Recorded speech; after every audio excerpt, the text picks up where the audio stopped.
is currently almost underway. We are awaiting the arrival of the President of the Republic as well as other dignitaries. But what I can tell you is that this year's National Farmers' Day took a different turn. Now, it spanned a whole of 8 days where all the 10 regions of Ghana came each day, per region, each day to showcase what they had in terms of display, how they did their aquaculture, how they farmed. And speaking to people, it seemed the Eastern region impressed them the most. They actually carved, a wooden stand where they showed the way they farmed their cocoa pods and, all of that. And a little hut. It was very impressive. And speaking to some of the past awardees as well, they're also very impressed with this year's awards that are going to be given. And I must say that in all, there are 67 awardees and 5 from each region and 17 national awardees. There's also going to be a national best farmer, aquaculture, disability, female farmer of the year, as well as youth farmer of the year. Now, if you check the prizes for this year, it's actually very, very impressive. Now, the national farmer, I hear, walks away with a Toyota Hilux car. And on my left are some of the prizes that are going to be awarded. There's also the Moto King cars, which are popularly called Aboboya. And for the aquaculture, there's also some very nice pickups which have been lined up, all ready to be given away. Dignitaries are still arriving, past awardees are arriving, awardees for this year are also arriving. So currently we're just waiting for the President to arrive so that the event can start proper. Abna. Tell us about the people of Kumasi. How excited are they about today's Farmers' Day celebration in their region? Well, people in Kumasi are very excited. You can see them coming in their numbers just to come and catch a glimpse of perhaps the President or perhaps the National Best Farmer of the Year. I can tell you that the students of the Agric College who were recently on sit-down action because they said they didn't have the allowances are here fully represented. They came in singing songs, and we asked them whether they were excited about today. They said they were, and we're like, so they're going back to school. They're like, yes, they're going back to school because they've been promised their allowances. So people are geared up, waiting for the event to take place proper.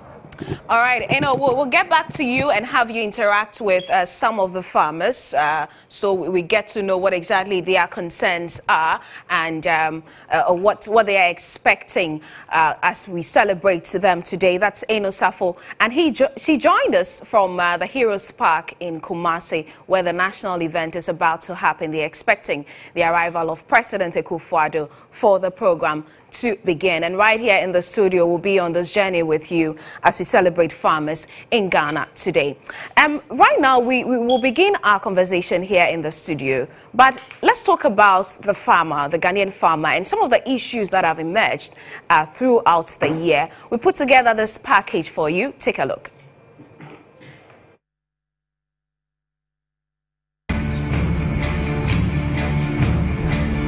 A difficult year on a particular group. A team of marauders appeared out of nowhere. Farmers were at the receiving end as army worms swept through fields and destroyed hectares of farms. Farmers are still counting their losses. All farmers has cried. The army worms. They have destroyed all the farmers, more than 4,000 acres in this community.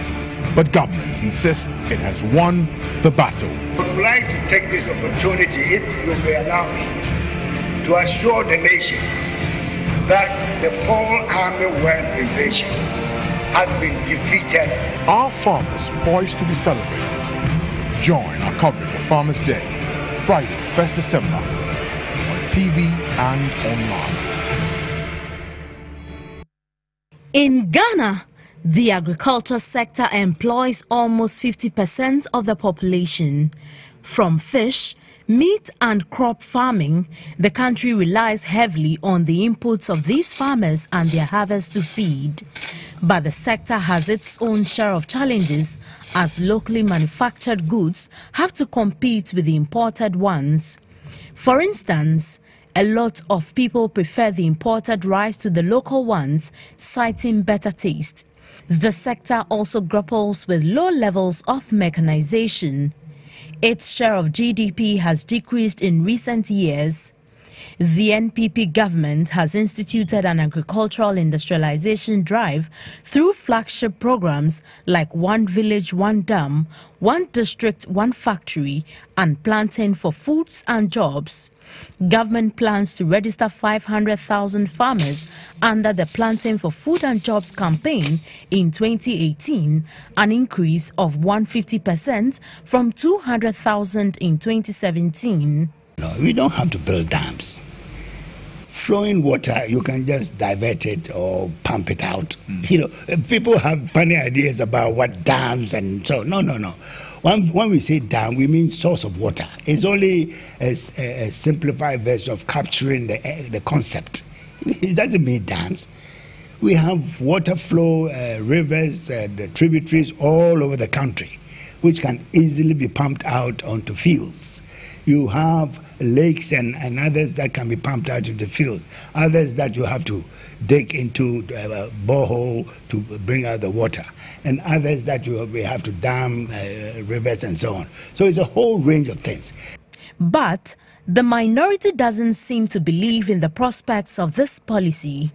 Ranking Member of Parliament's Food, Agriculture and Cocoa Affairs Committee, Eric Opoku, insists the project can be described as a complete failure.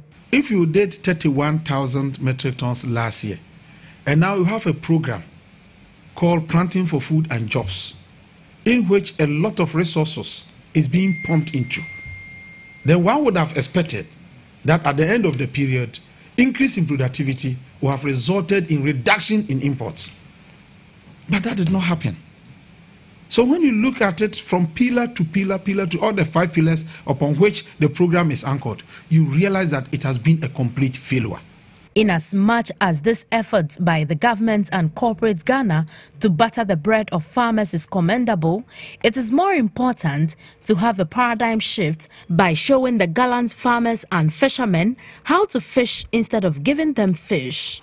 In many parts of the country, especially in the rural areas, farmers still rely heavily on outmoded farming practices such as felling and burning of trees, use of machete, and other labor-intensive practices. Statistics from the Ministry of Food and Agriculture shows that the National Farmer Extension Officer ratio stands at 1 AEO to 1,500 farmers. However, a research conducted by Send Ghana, a non-governmental organization, and the Peasant Farmers Association of Ghana in 2016 puts the figure at 1 officer to 3,000 farmers. As the Akufo-Addo government celebrates farmers for the first time, the National Farmers and Fishers Award Winners Association of Ghana is asking for them to establish an agriculture fund. The chairman of the association, David Na Kabo, says this proposed initiative will go a long way to inure to the benefit of farmers and also intrigue the youth to be more enterprising in agriculture. We went to the president. I submitted a paper to him, and I said, we're calling the president to make sure we have agricultural fund. The agricultural fund, which will be mandated. The only thing will be mandated to do to deal with agriculture, anything agriculture. Right, and so the first Friday of December every year has been set aside to celebrate the efforts of the gallant farmers in the country. Now, today's celebration is being marked on the theme Farming for Food and Jobs, and the occasion will be used to reward a number of farmers and fishers. And what we brought you is how the sector has fared under the current administration, and I would want to find out from my guests in the studio how this year has been for them. Mr. Cairo, let me begin from you. How has this year been? Been in terms of your work in the agric sector? Well, the year is yet to be completely completed because the farming has seasons, and then this is the time that most of the harvests are being made now. So, but then of course, if your information that you just put out also indicated that within the year, farmers had some number of challenges, which had to do with the fall armyworm. And then in some places, the rains did not come the time that they were supposed to come. So, but of course, no one will even imagine that there will be a year without challenges, but that if you net out the challenges from the benefits, then, and you have a net benefit, then of course, then you should be happy. So for me, I think that so far we still have to wait for the full year to end. For us to know the full impact of the year's events. We'll be delving into the challenges, the fall armyworm, and also policy-wise, some of the policies that this government is seeking to roll out.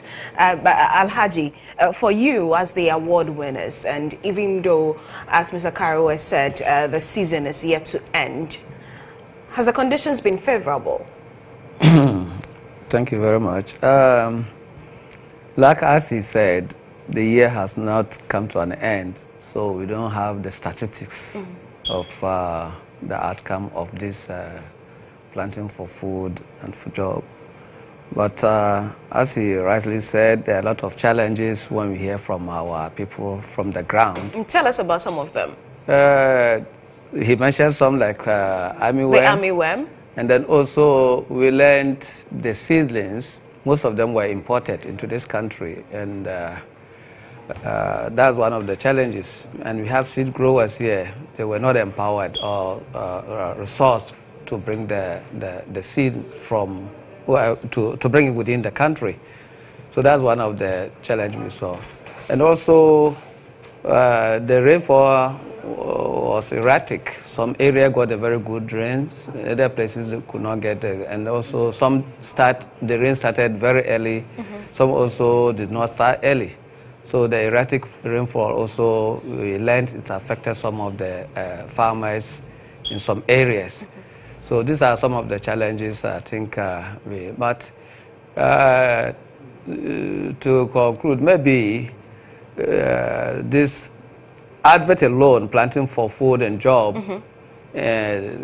promoted, give some promotion to farmers to go in, or some youth to go into farming. Because of that advert, planting for food and job. So this year I could say a lot of people went into farming than the previous time, especially the youth and the women.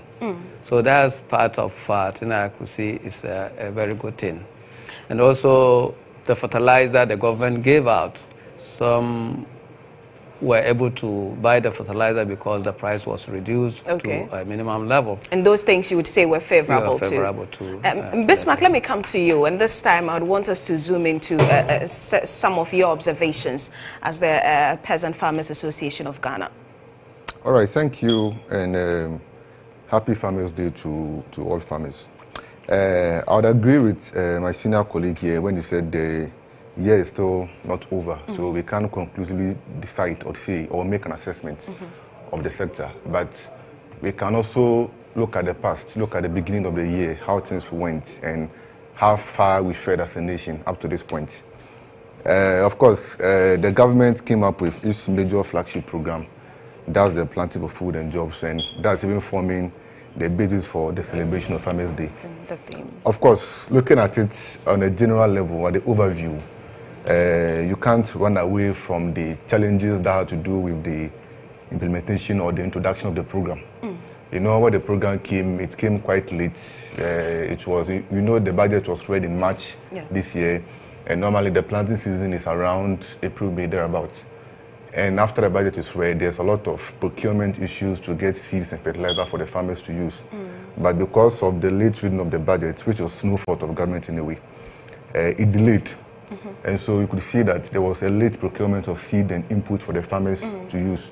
So you see it affected. And so the season for planting was missed? Yeah, it was missed because information we have is that there are still a couple of seeds out there in stock that farmers were not able to use over the period, and they are still there hoping to be used next year. Then that's another issue for discussion. But because of the late announcement of the program, it affected a lot of farmers that would have otherwise loved to join the program. At that instant, we felt that, of course, the introduction of the program was great, but there were a couple of challenges that were affecting the sector that we felt that adequate work should have been done to level the playing field, that when programs like this are introduced, it becomes easy for them to run. The fact that as at now, we still rely heavily on rainfall as a nation is not something that we enjoy. The fact that our local industry, in terms of production of seeds, we are not up there yet. We have a lot of seed producers in this country that they are suffering. Their capacity has not been built adequately. I would have expected that for such a program to come, you would want your local seed industry to take control of the seed that you are supplying to your farmers. Unfortunately, that couldn't happen. We have to rely on about 80% of the seeds from imports. We think that only 20% was produced locally. When you go even to the bit about extension, the government recruited about 820-something extension agents. But those even came through the Youth Employment Agency and not your normal or usual extension officers employed by either MOFA or the disassembly, who are permanent and who have adequate skills in educating the farmers. So those who are employed are those who are temporal because they'll be there for just 2 years and they might not have even the adequate skill needed.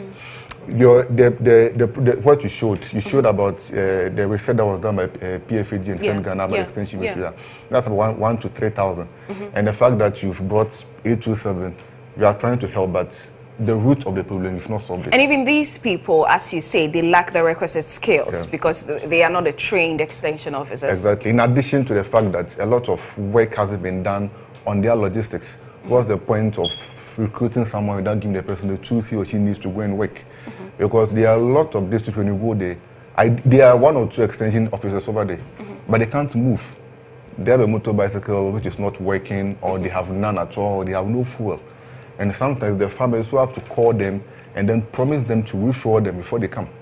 So if you don't solve all these challenges, then you recruit, but you don't provide what they need to work. It becomes a challenge. Alhaji, have you encountered any such challenge with some of the extension officers being brought to, not even your farm, but your other members? Yeah, we've encountered some, like us is saying, we saw some of the youth recruited to the farmers. They lack experience. So we observed that, and we got information from our down farmers that the extension officers were not doing. They were not doing as their expectation, as to their expectation. So we need to say it like us is rightly saying. So maybe next time you have a lot of extension officers, those from the school, they should recruit them directly from the school who have experience or who has learned something about agriculture, than just to pick some people because they want to reduce unemployment and send them to the farmers. But has any attempt been made to communicate this to the Agric Ministry, to government?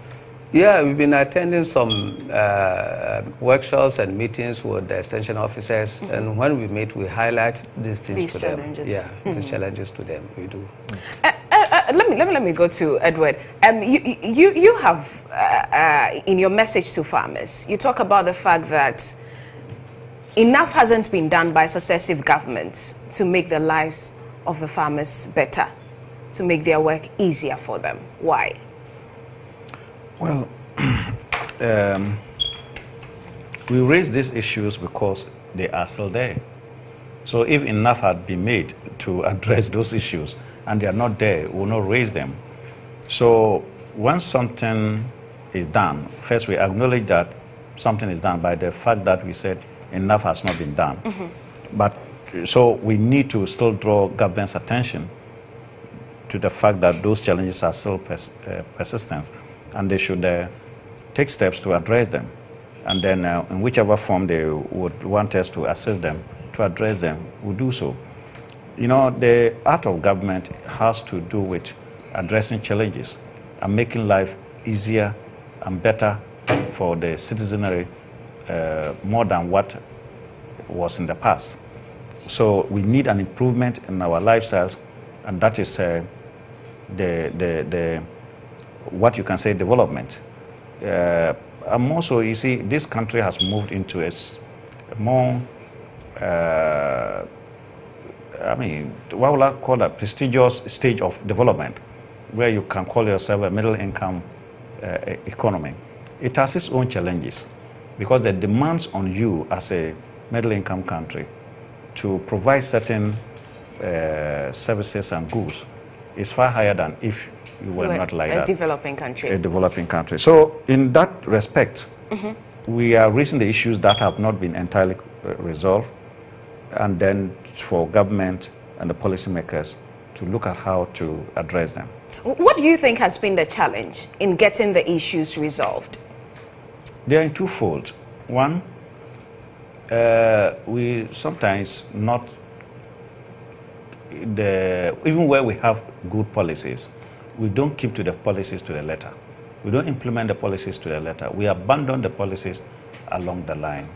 You know, most of the policies we are having today, there were similar ones in the past. An example? For instance, if you talk about fertilizer subsidy, today we are talking about part subsidy, is that not it? Yes.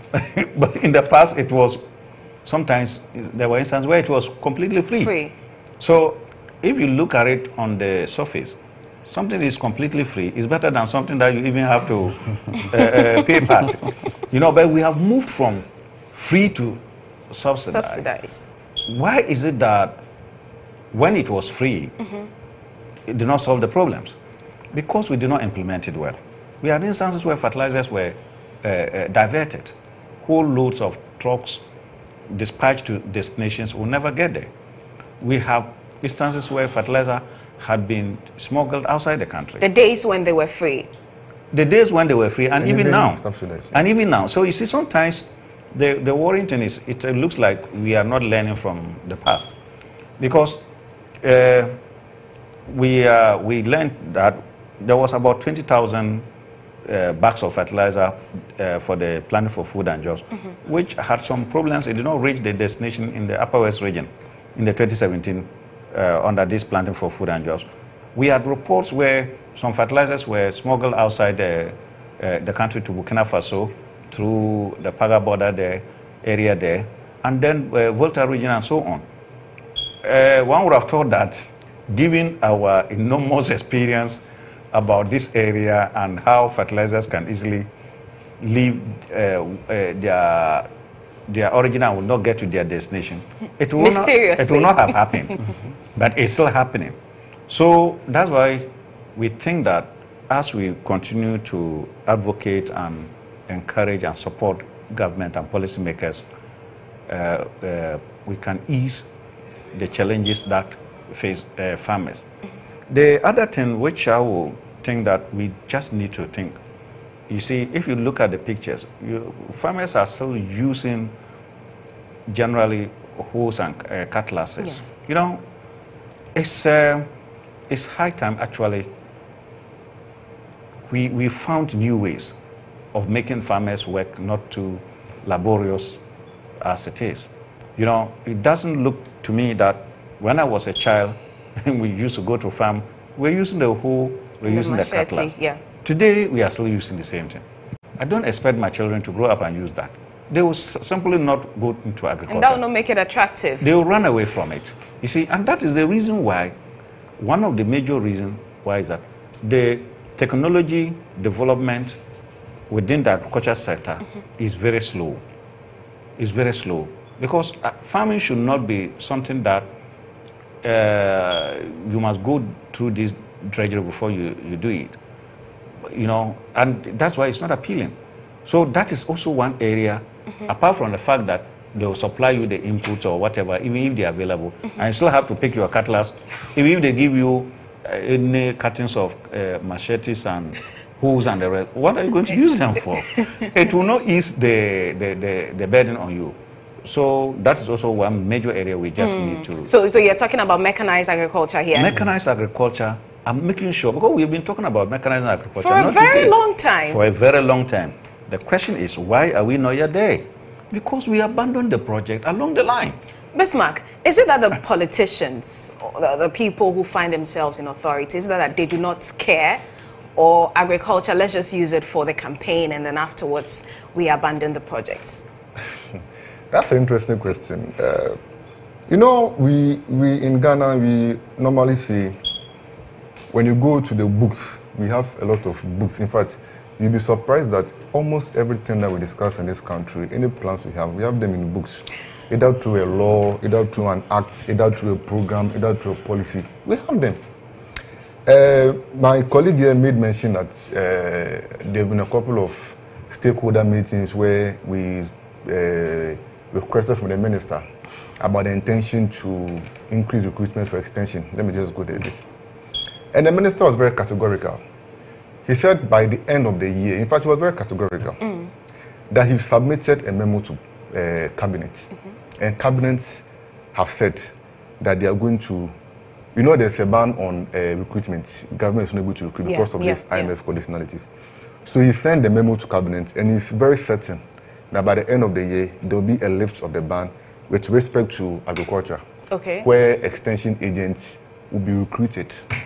That's a specific promise he made. We are just about 30 days to the end of the year. I don't know any major decision that will be made from now to the end of the year to really fulfill that promise he made.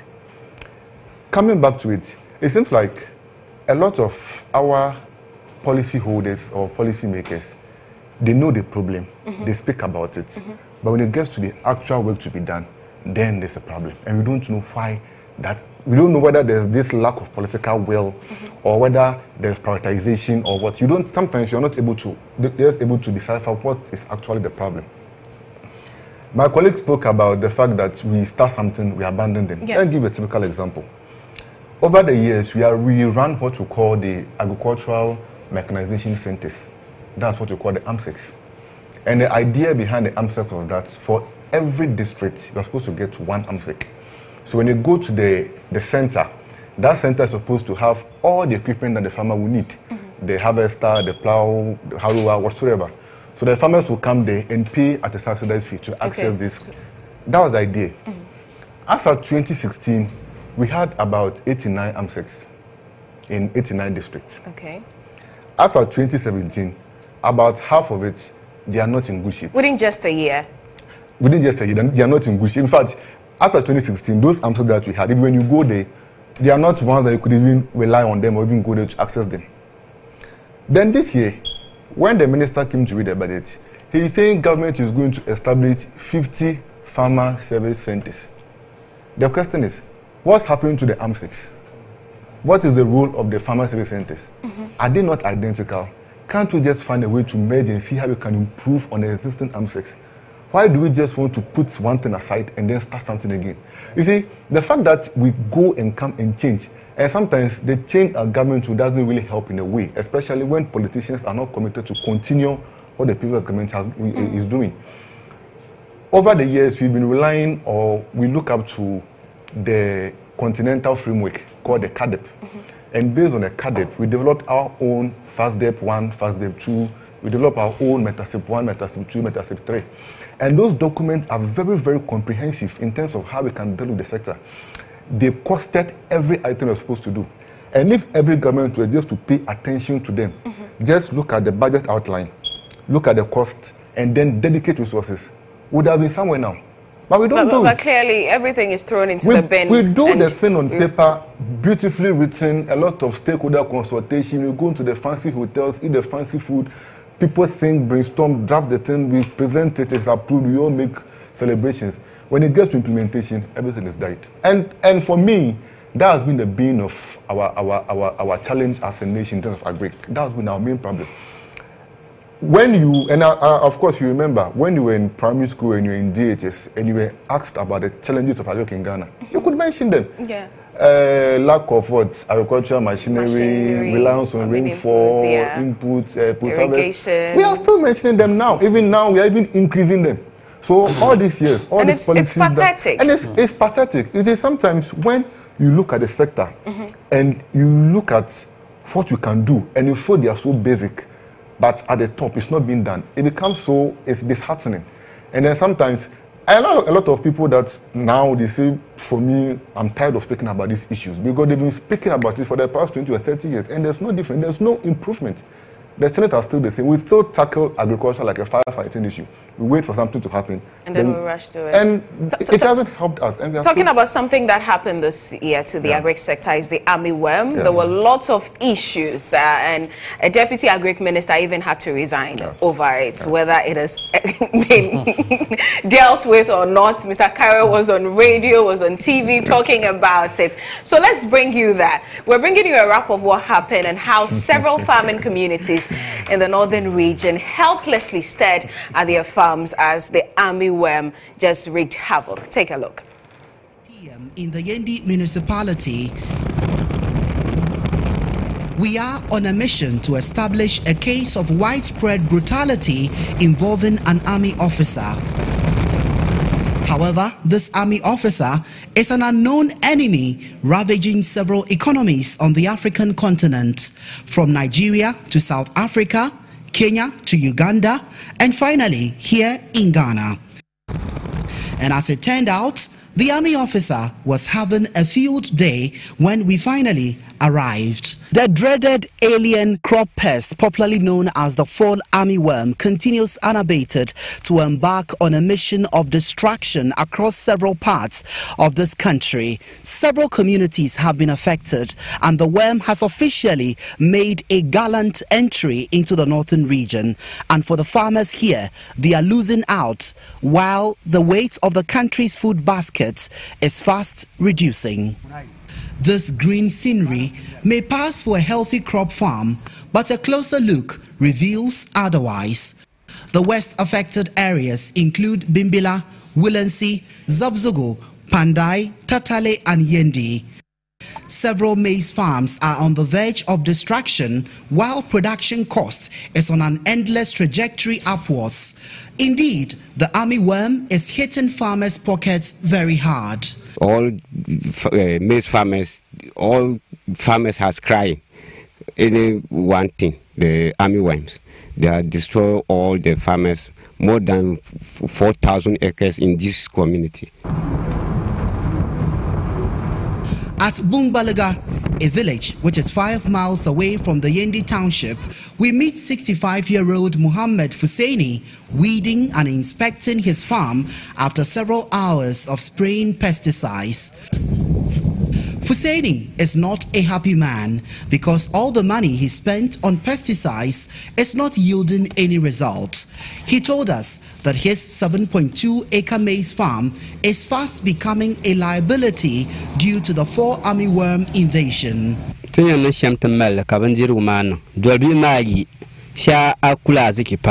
The worms are just frustrating our efforts.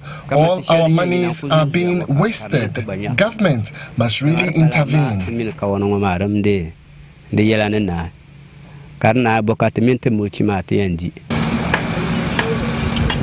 A few meters away from the central business district in Yendi, another farmer, 30-year-old Fusaini Isahaku, fears his large family will soon go hungry as the maize farm he had invested so much in is being wasted by the destructive worm.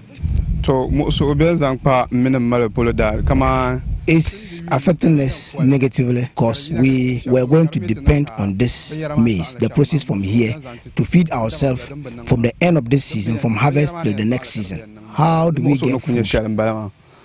The fall armyworm originates from North and South America, and it is usually dispersed by wind and burrows in maize, making it difficult to detect.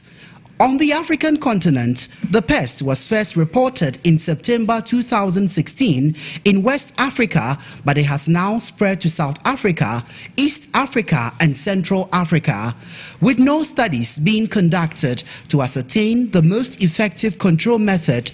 The management options being adopted by most African countries are purely experimental. An agric officer with the Yendi Municipal Assembly, Abubakar Muhammad, admits the fight against the devastating worm has become extremely tough because the alien pest has developed resistance to all recommended chemicals to deal with it. Yesterday we were busy on the field and we have not brought yesterday's surveillance report together. I am sure by now what is now in the officer's hand could be going up around 100 farmers or more now. But how do you feel as an agric officer having these farmers come daily to report about this issue? I'm honestly desperate about that situation. Because to look at your farmers losing their main source of income, because there's no farming community household here that will not crop maize, and that is a serious food security challenges we are about to face. According to the Municipal Chief Executive for Yendi, Alhaji Ahmed Abubakar, dealing with the fall army worms does not only appear fruitless, but it is also a costly affair. He said government's response to the attack since it broke last year has been slow, too slow to save the country's food basket. Sometimes the interventions come when the harm has been caused already. So I will advise that anytime they hear of any, then they must rush, must provide the intervention very, very quickly. It's not proper for them to waste until the harm is caused before you come out with huge sums of money to buy chemicals, and you buy the chemicals when the harm has been caused, yet you will use them and nothing will be recovered. Maize is a major staple in Ghana, and with the fall army worm becoming a hard nut to crack, simply means your favorite banku, tuozafi, kenke, graphic and times and the likes will soon be off your dining table. Redwan Karim Dini Osman, GH1 News, Yendi, Northern Region. That was Redwan's report months ago when the fall armyworm invasion was just tearing farms apart up north. Now, we spoke to government then, where the minister told us that it has conquered the battle of the fall armyworm invasion. I would like to take this opportunity, if you may allow me, to assure the nation that the fall armyworm invasion has been defeated by my government, totally defeated. The impression which has been created by some people that the armyworm is consuming planting for food and jobs, Mr. Speaker, is not correct, it's wrong. Agric Minister Dr. Osei Akoto there in Parliament addressing the House about the fall armyworm invasion. I know Edward is eager to take a bite on this one, but let's cross over and speak to my colleague Alice Aite, and she is joining us from Kaokudi. Good morning, Alice. Reality and not in dream. He's a hard-working man. Hello, Alice. All right, and so the event, the Farmers' Day, one, it's been held at Kaokudi, where Alice is joining us. Hello, Alice. Yes, Abna, I can hear you. Now tell us about the action at Kaokudi. Okay, just like you rightly said, we are at the Kaokudi Park at Nima, where the Ministry of Food and Agriculture and the AMA is holding its Farmers' Day event to award about 15 farmers, fishermen, and institutions for their enormous contributions towards the growth of the agri sector. And apart from the farmers and fishermen, there are several dignitaries here. There are chiefs, some institutions, schools, agri students from various schools who have also displayed some of their goods here. And so far, it's the Accra Metro Director of Agri, Maxwell Odonko, who has spoken, and he spoke extensively on the use of light and undersized nets in fishing, saying that it has contributed negatively in the fishing industry. And he also called on the government to expedite its efforts in getting Accra several landing beaches to help in reducing losses and wastage of fish catch. And then he also encouraged backyard farming among Ghanaians and said that from next year, we should expect about 1,500 jobs created in the Accra Metropolitan or in the Accra Metropolis through the Planting for Food and Jobs program organized and introduced by this particular government. Alice, tell us about the prizes for the awardees here in the Greater Accra region. Okay, I think what I have seen on display is there are chest freezers, there are polytanks, there are bicycles, there are other farm machineries or tools for all these awardees. And some of the awards that will be presented are Best Poly Fisherman, Best Hook and Line Fisherman, Best Chestnut Fisherman, Best Fish Processor, and then I think Best Exotic Vegetable Farmer, as well as Best Local Vegetable Farmer, and then Best Innovative Farmer, Best Poultry Farmer, Best Organized Group, Best Youth Farmer, and then Best Institution, as well as the overall best, like the Farmer of the Year. But interestingly, one award that I have also seen here is the Best Backyard Farming.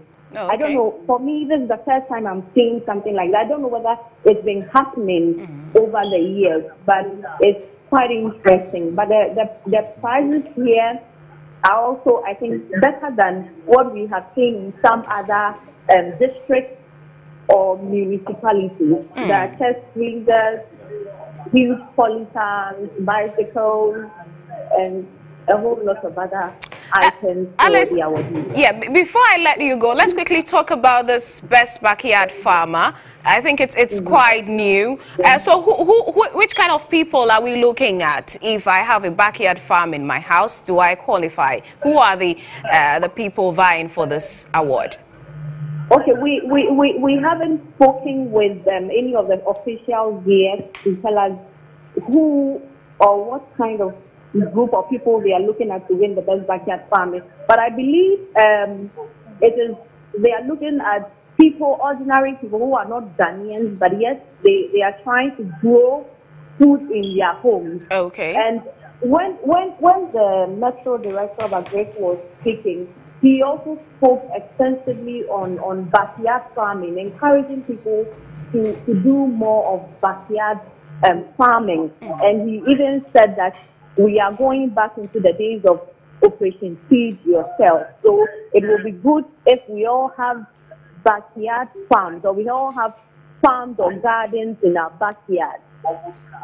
All right. Thank you very much, Alice Aite. And she joined us from the Kaokudi Park here in Accra, where we understand the Accra Metropolitan Assembly is having their version of the Farmers' Day here in Accra. And the new one is the Best Backyard Farmer. That's quite an interesting development there. But thank you very much. We'll continue to bring you updates from our reporters across the country on areas where the day is being marked. This year, aside the one in the Ashanti region, which is the national event, we understand just a few districts are holding this particular ceremony to award farmers. You're watching GH1 TV. My name is Abna Owusu-Nyamiche. This is our coverage of the Farmers' Day celebration right here. I'm in the studio with the Programs Officer of the Peasant Farmers Association of Ghana, Bismarck Owusu-Tete, and Alhaji Musa Ali, the Secretary of the Farmers and Fishermen Award Winners Association. Bismarck, let's talk about the fall armyworm. That's what we were focusing on before we brought in Alice. Yeah. How would you? Okay, what would you want to touch on? No, quick one. The name Bismarck Owusu-Noti. Bismarck Owusu-Noti. Thank you very much. Thank you for that. Okay. So we'll fit that in. Right. How would you describe government's response and how it handled this fall armyworm invasion? All right. Well, I think first of all, we have to be very objective in our analysis, or more or less our criticism of government's approach in handling the fall armyworms. It was something that was unexpected. It wasn't something that as a nation we're used to. In fact, in its early days, people thought it was the same as the African fall worms or so. So the approach was a bit one of those things that we're used to, but apparently it was new. So in that regard, you could understand government's a late reaction to that, because they were not adequately prepared for it, because it took all of us by surprise. However, when the invasion started and reports started trickling out and realized that the magnitude of this invasion, we had to do something quick and urgent about it. I didn't see that the government was up to the task in terms of getting all its resources and really declaring a state of emergency and fighting it once and for all. We feel the approach by the ministry wasn't strong enough. We heard there was a memo sent to cabinet for the approval of, I think, 50 million Ghana cedis or so to fight the worm. And as part of the disbursement for that money includes capacity building, sensitization, purchasing of insecticides and chemicals. And we all knew the challenges that we had when it came to the procurement or the purchasing of chemicals and supplying them to farmers, where there were a lot of districts that farmers went there and were not able to get the fertilizer, the chemicals. But the rhetoric we were hearing from government was that enough of them has been provided. There were lots. Yeah. Go to the district, you will get them. Meanwhile, the farmers go there and they don't get them. Even at best, you go and the chemicals that you get, they are not enough for the farmers that needs them. So what was it? Was it a communication problem, or the chemicals hadn't been provided? I think we're not, I didn't sense honesty, frankly, because if the government were honest to tell us that we've gotten some chemicals, but they are not enough. So farmers, if you go and you don't get it, you can go to a nearby shop or whatever to get your old meat. Farmers would have just been able to handle it. But to put it out there that you supplied, in fact, you have excess. That was the information out there, that you have excess. But farmers go there and they don't get it. And some of the chemicals too, you have to apply them on a constant basis. So if you go and get a chemical, just one, meanwhile we need about 3, and you apply them today, and the following day you don't get it, these animals will come back again. So this dishonesty on the part of government to let us know the actual situation, that I didn't think contributed. And the comments by the minister on the floor of parliament to the effect that the worms were defeated, I also don't think it was something that should have been done in the first place, because I didn't know where and how he got that information. We'll get back to what you think contributed to him making that statement. But Alhaji, yes, I'd like you to share some of the experiences you picked up, if not even from your members, on this fall armyworm invasion. Thank you. In fact, this fall armyworms devastated a lot of our farmers' farms. Initially, like as he said, that is new in the country, so people were thinking it was the former or the Africa worm we knew. They were using that type of chemicals and it did not work. So exactly as he said, the information which was put up by the minister caused a lot of havoc to them. Go to the district, the chemicals have been provided and you will get it. Some of them went there and they were complaining. Most of the districts were not having those chemicals. And at the time it came in, it was too late. Majority of the farmers, about 80% of their farms were devastated by this armyworm. And also, the research into that was not done properly. Okay. You see, like he said, once you spray, it had to be continuous. But people didn't know. And then also we learned they have to spray in the night, because those armyworms work in the night, destroy this food in the night. So it was later before the researchers came out with those information, and it was too late. So these are some of the things we heard from our farmers. And do you agree with Bismarck that there was some level of dishonesty in the whole distribution of... For that one, I agree with him, 100% agree with him. There's dishonesty in the distribution of it. It's true. I agree with him. Okay. Edward, let me take a quick comment from you. We'll go to Kumasi. We understand the president has arrived. And let's cross over now. Okay, so we understand the president is getting in, but we know some dignitaries are walking into the Heroes Park. But let me take your first comment on this Fall Army women, how government handled it. Well, I think we all know that we woke up overnight and then saw that the Fall Army women was in the country. You know, we thought we didn't know that it had such a resistance level, and it was a different type of worm altogether. So we are going into a war with an army that we did not know much about. You know, so the best thing to do is to have exercised some caution. Okay. That we are going to fight this army worm, but we don't know what it is. But from the onset, we were made to believe that it was not an issue, it will be dealt with decisively.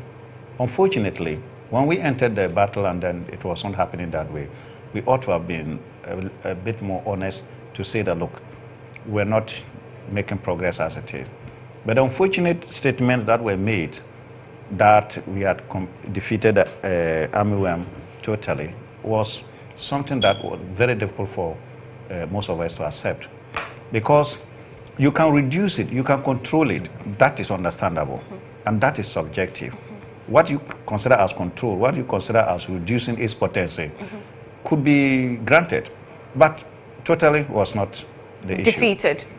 Totally defeated wasn't. Because if you went to the farm, you saw them there, and they must feed. So they must feed, they must reproduce, and they continue to cause a havoc. So we thought that, I mean, it was avoidable to have made such a categorical statement.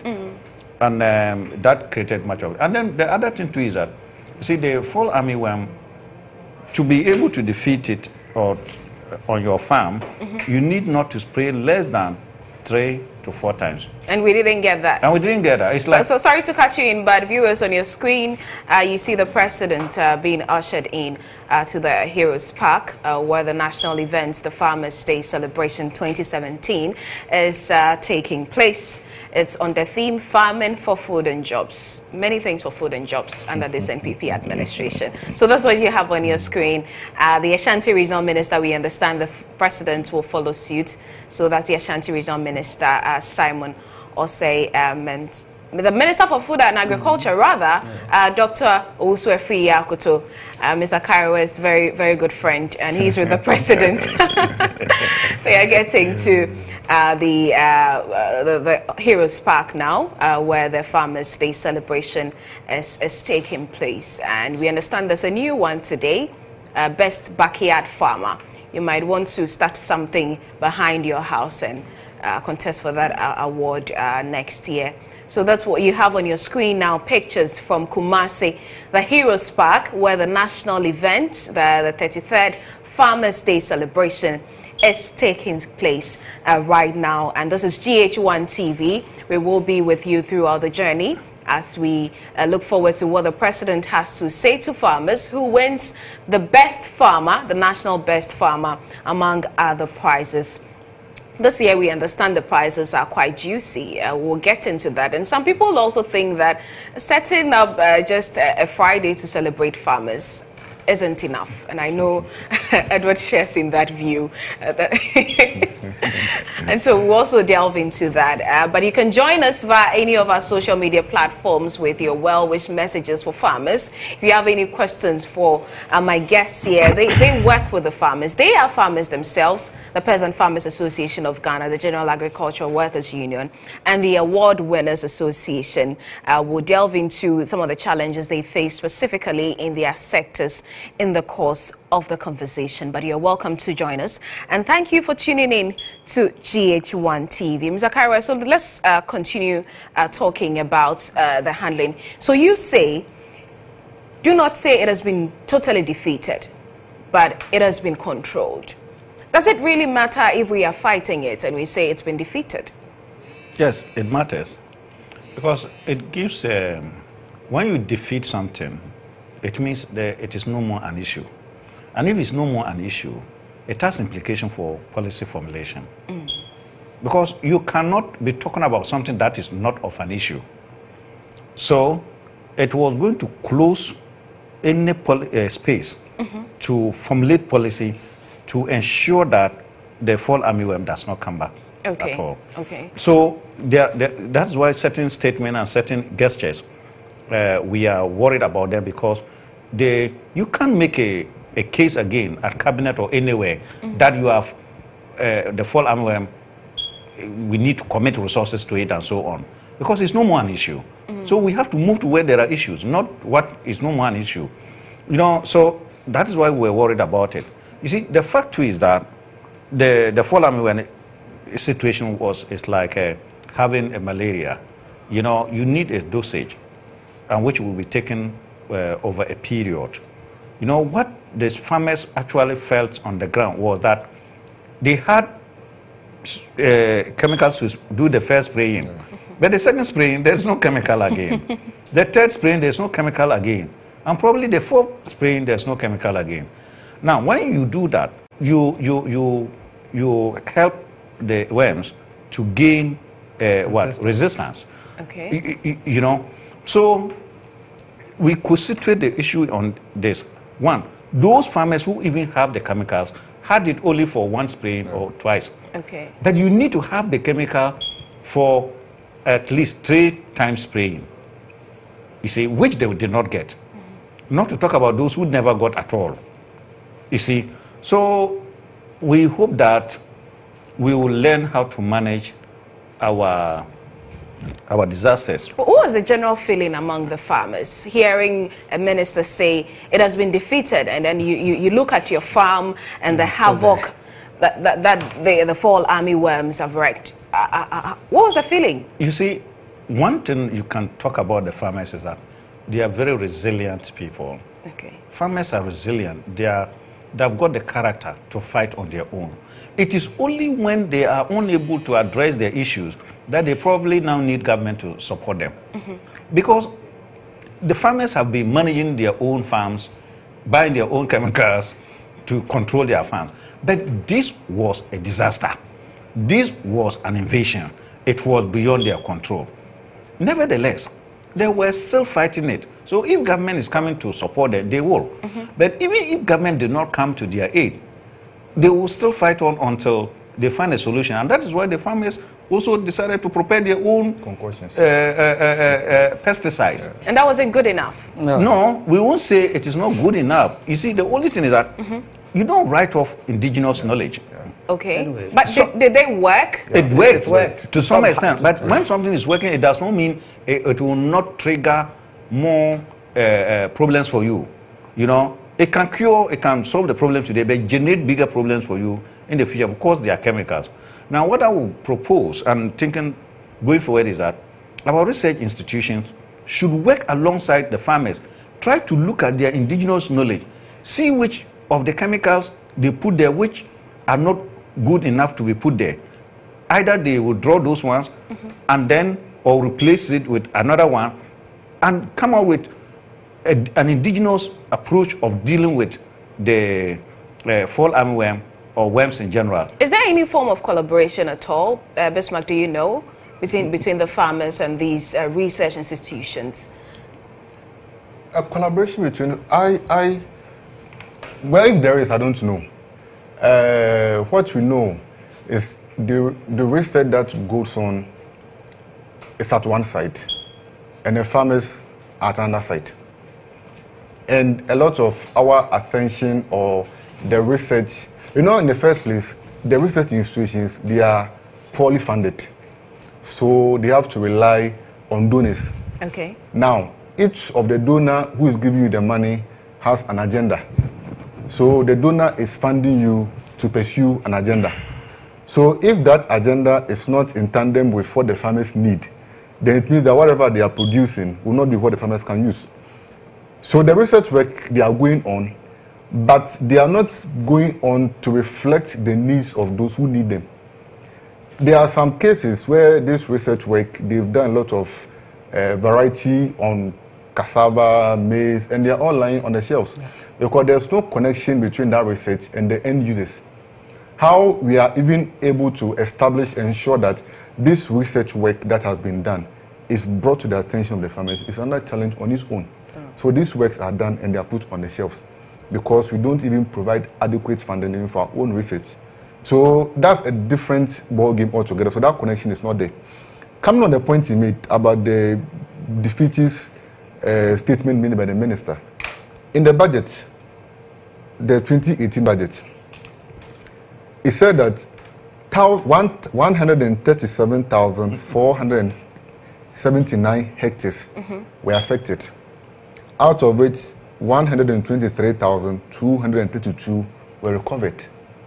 This means that 14,000 hectares were completely destroyed. How can something that has been defeated destroy 14,000 hectares? We don't know. You see, and going forward, you would want that maybe in this year's budget, we realize that something could happen. In fact, one of the challenges that affect agricultural investment is the risk, which is so huge. And the essence of government is to ensure that these risks are reduced to stimulate investment by the private sector. But we don't see that. But we don't see that. Well, so you would have expected that for something huge like the armyworm and its impact it had on farmers, why don't you set aside a fund to say that next year, in case there's an invasion, this is the fund how we'll tackle it. to tackle We'll come back to some of the recommendations and what do you expect from government. But right now, the event at the Heroes Park in Kumasi, the 33rd National Farmers Day ceremony has begun. And so we're taking you live and bringing you the feed. So you can also join us. This is GH1 TV, our coverage of the National Farmers Day celebration. Stay with us.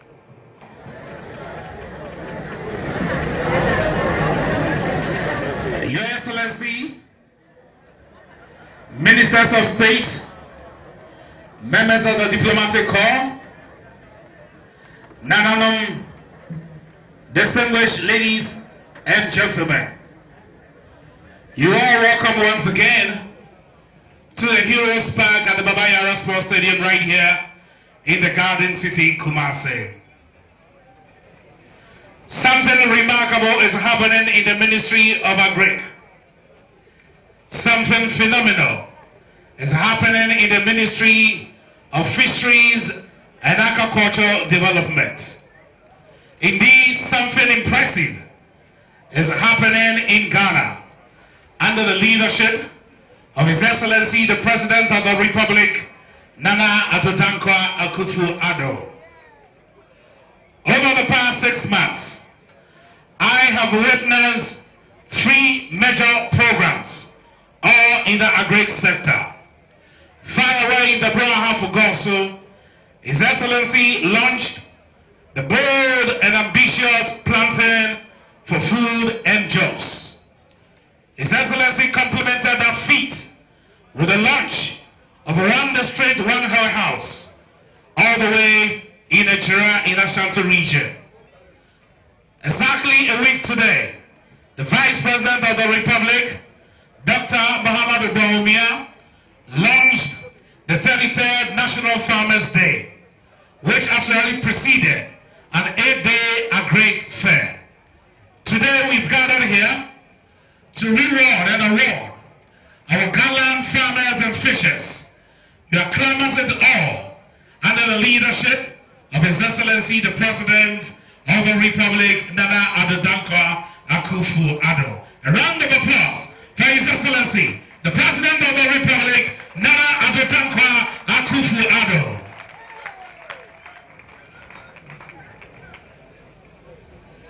I was reading from the Daily Graphic that there's a pressure group somewhere who are saying that today as a public holiday, there's nothing significant that our farmers will benefit from. And I said to myself, yes, it is bound to come. And these are not the only ones. pressure groups that are bound to emerge. As we move forward as a nation, we move forward as society. Pressure groups are bound to come. Notwithstanding, we've gathered here for the official climax of the 33 National Farmers Day. Today is the 1st of December, and this year, the Ghana AIDS Commission, in collaboration with the Ministry of Food and Agriculture, is also marking the World AIDS Day right here at the Babaya Sports Stadium. Now, this year's theme for the World AIDS Day is the right to health, and Ghana has selected a sub-theme, the right to health, know your HIV status, seek early treatment. So you are here to celebrate a dual affair. As we celebrate our heroes, our gallant farmers and fishers, today is also the World AIDS Day. Your Excellency, distinguished ladies and gentlemen, I'd like to invite Reverend Richard Nimo from the Evangelical Presbyterian Church, Ghana, to give us the opening prayer. Shall we put our hands together for the Reverend Minister?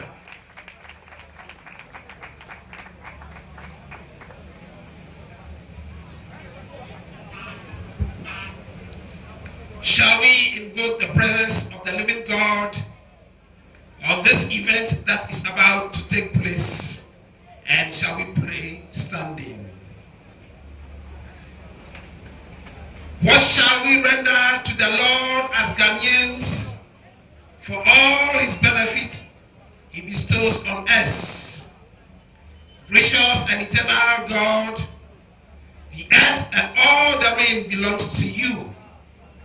Our hearts are beaming with joy this day, thanking you for the nation Ghana and its citizens, for your loving kindness, mercies, protection, favor, traveling mercies granted to all, both far and near.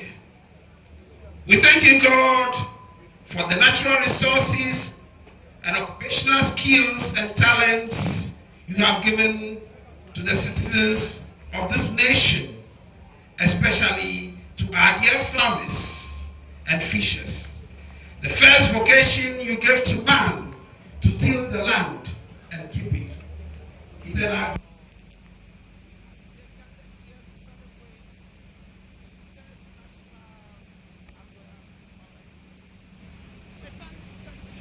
nation for your bounteous provisions you have made to keep us from hunger and famine, to show deep appreciation to our hard-working farmers and fisher folks for their tireless efforts in providing food for the citizens, and also to honor some who have distinguished themselves in their work.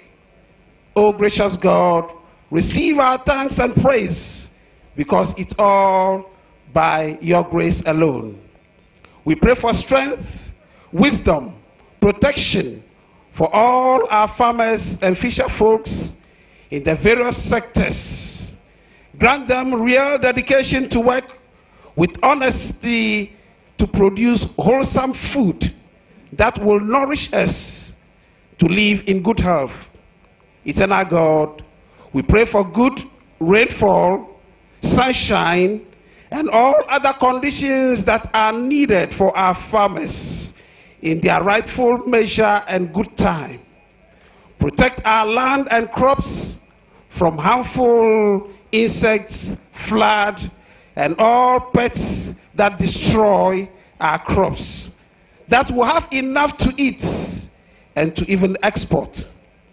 Help us to be good stewards of our environment, adopting agricultural practices that can preserve it for future generations. Grant wisdom to the Ministry of Food and Agriculture to be able to carry out the President's program on planting for food and jobs, that farming will become lucrative and attractive, especially to the youth. Bless our farmers, O God, grant them good health, and help them to live long to enjoy the fruits of their labor. May the awardees of today's event be motivated, and may this inspire others to strive harder for future awards. Merciful God, let the sweat, tears, and pain of our farmers at sowing time be blessed abundantly at harvest time, and make our nation great and strong. Spirit of the living God, breathe on the entire program today so that all activities planned will be executed successfully. We pray for all this in the precious and priceless name of our Lord and Savior, Jesus Christ.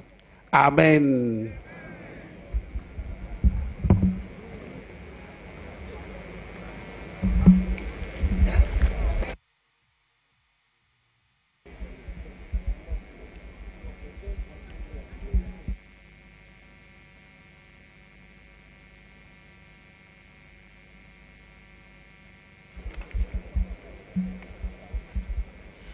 Thank you very much, Reverend Richard Nimo, the Evangelical Presbyterian Church, Ghana. We thank you so much.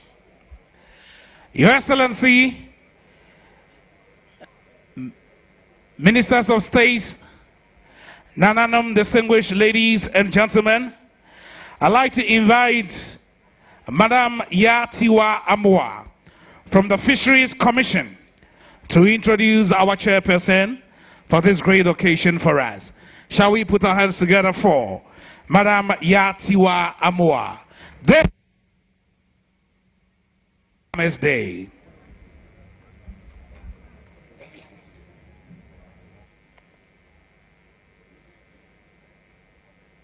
Omai penyi Nana Adodankwa Ekufu Ado. Omai mun penyi for ye mra she bidwafo a ye twahie mu ha enne nananom ye kuafo a enne dai muntini ye wa ha ye bɔ mabaso ye mra te ne maba wa ye hia wa ha all other protocols observed me GP say enne dai ye yi mi say memra meyi ye ntitweni a Obetna edwem amaye ene eye dwumedie kese a etise yi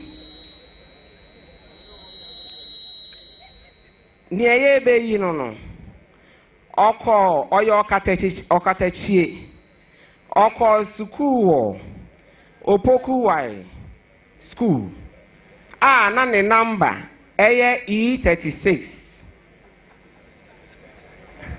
Osign to one addition so. Ewo.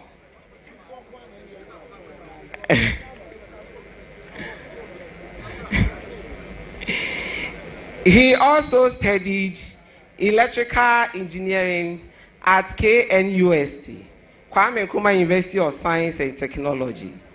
He was installed as the paramount chief of the Jaben traditional area in the 1971.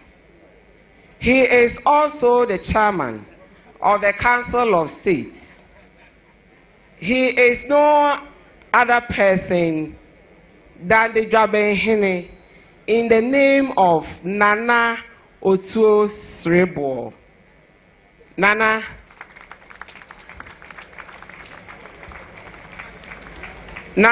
these are your audience. Audience, this is your chairman for the occasion. Thank you. Thank you very much, Yatiwa. You forgot something here.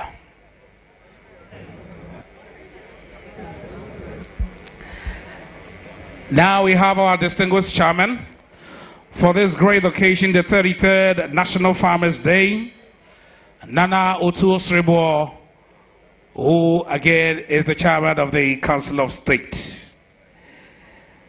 It is appropriate to invite Nana to give his response. The President of the Republic, Nana Dankwa Akufo-Addo, members of state, members of the diplomatic corps, I invite the chairperson of this great occasion, 33rd National Farmers Day.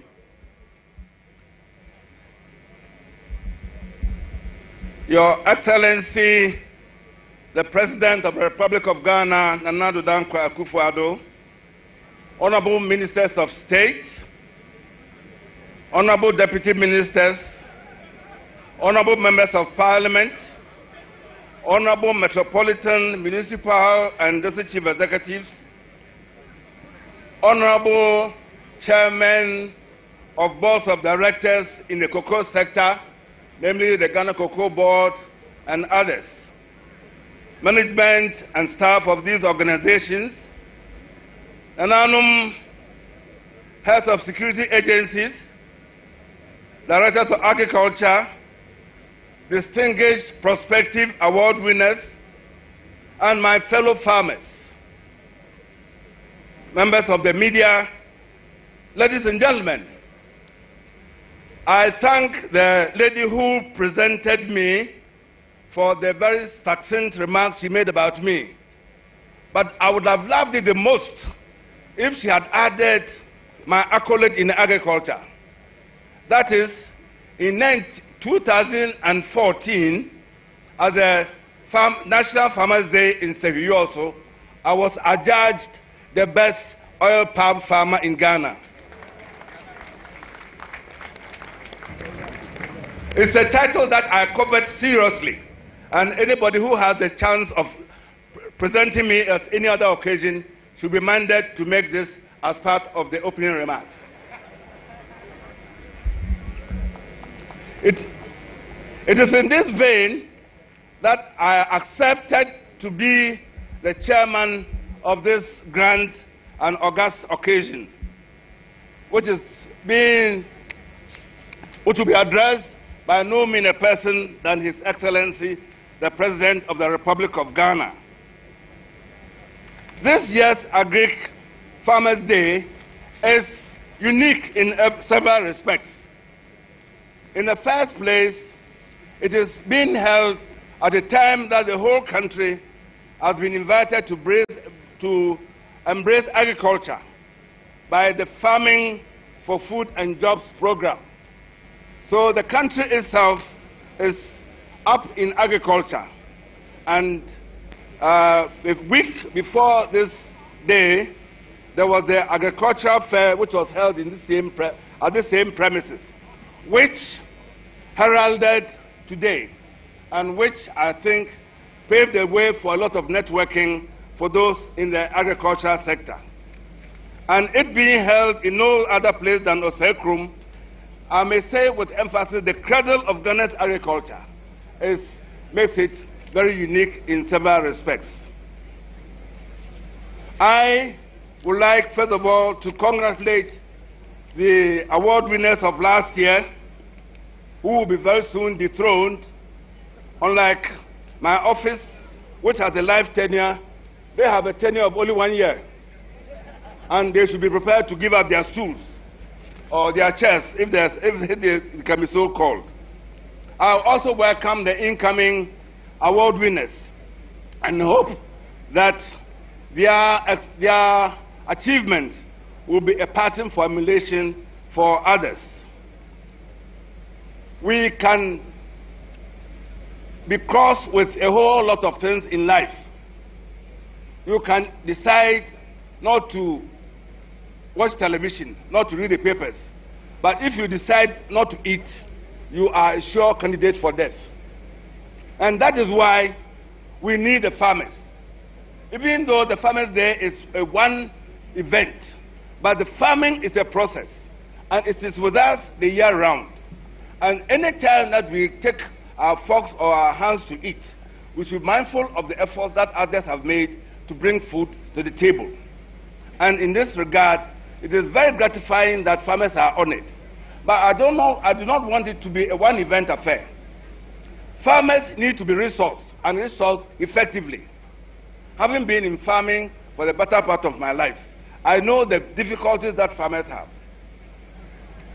Access to finance, high interest rates.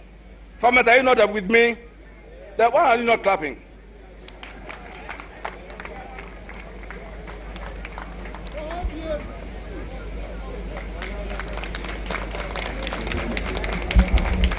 high interest rates, and other factors militate against the smooth running of agriculture.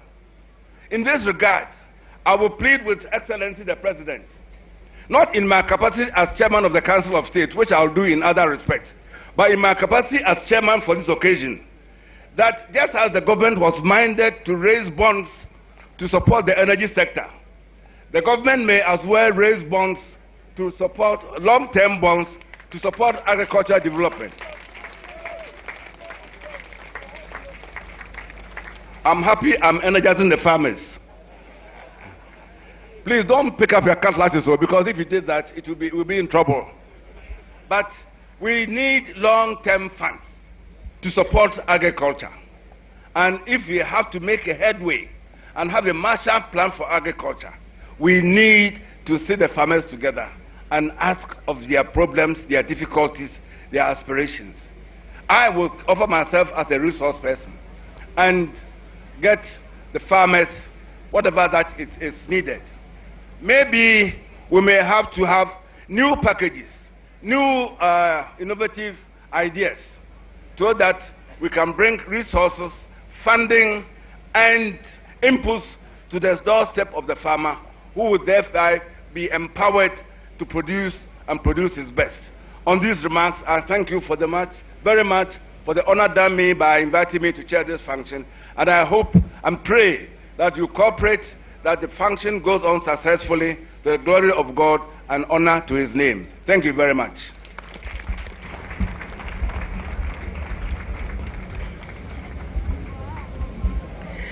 Thank you very much, our distinguished chairman, Nana Otu Sribo de Jobehine, and the chairman of the Council of State.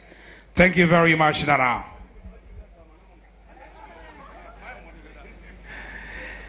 President of the Republic, Nana Chairman, distinguished ladies and gentlemen, I would like to acknowledge the presence of the Minister of Food and Agriculture, Honorable Dr. Owusu Afriye Akoto. Thank you very much, Honorable, for being here. I would also like to acknowledge the presence of the Minister of Fisheries and Aquaculture Development, Honorable Elizabeth Na Afolekoe. Honorable, what happened to the sneakers? Your Excellency, Nana Chairman, I also like to acknowledge the presence of the Minister of Interior, Honorable Ambrose Derry.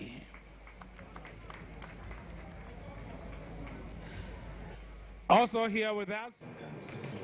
All right, so we'll return to Kumasi in a bit. A while ago, we heard from the chairman of the occasion, Nana Otu Sribo, chairman of the Council of State, and also he's chairing the National Farmers Day event in Kumasi. But right now, let's return to Kudi, where we understand the people are being awarded, the farmers are being awarded. Alice Aite is standing by with updates on so far the people who have been awarded. Hello, Alice. Hello. Tell us, which of the farmers have been awarded? By Electroland Ghana Limited. Being awarded, they went to a 40-year-old fisherman, and then best hook and line fisherman from Osu, a 62-year-old man, has also been awarded, and then the best fish processor, best set net fisherman went to a 36-year-old fisherman who has been fishing for 18 years.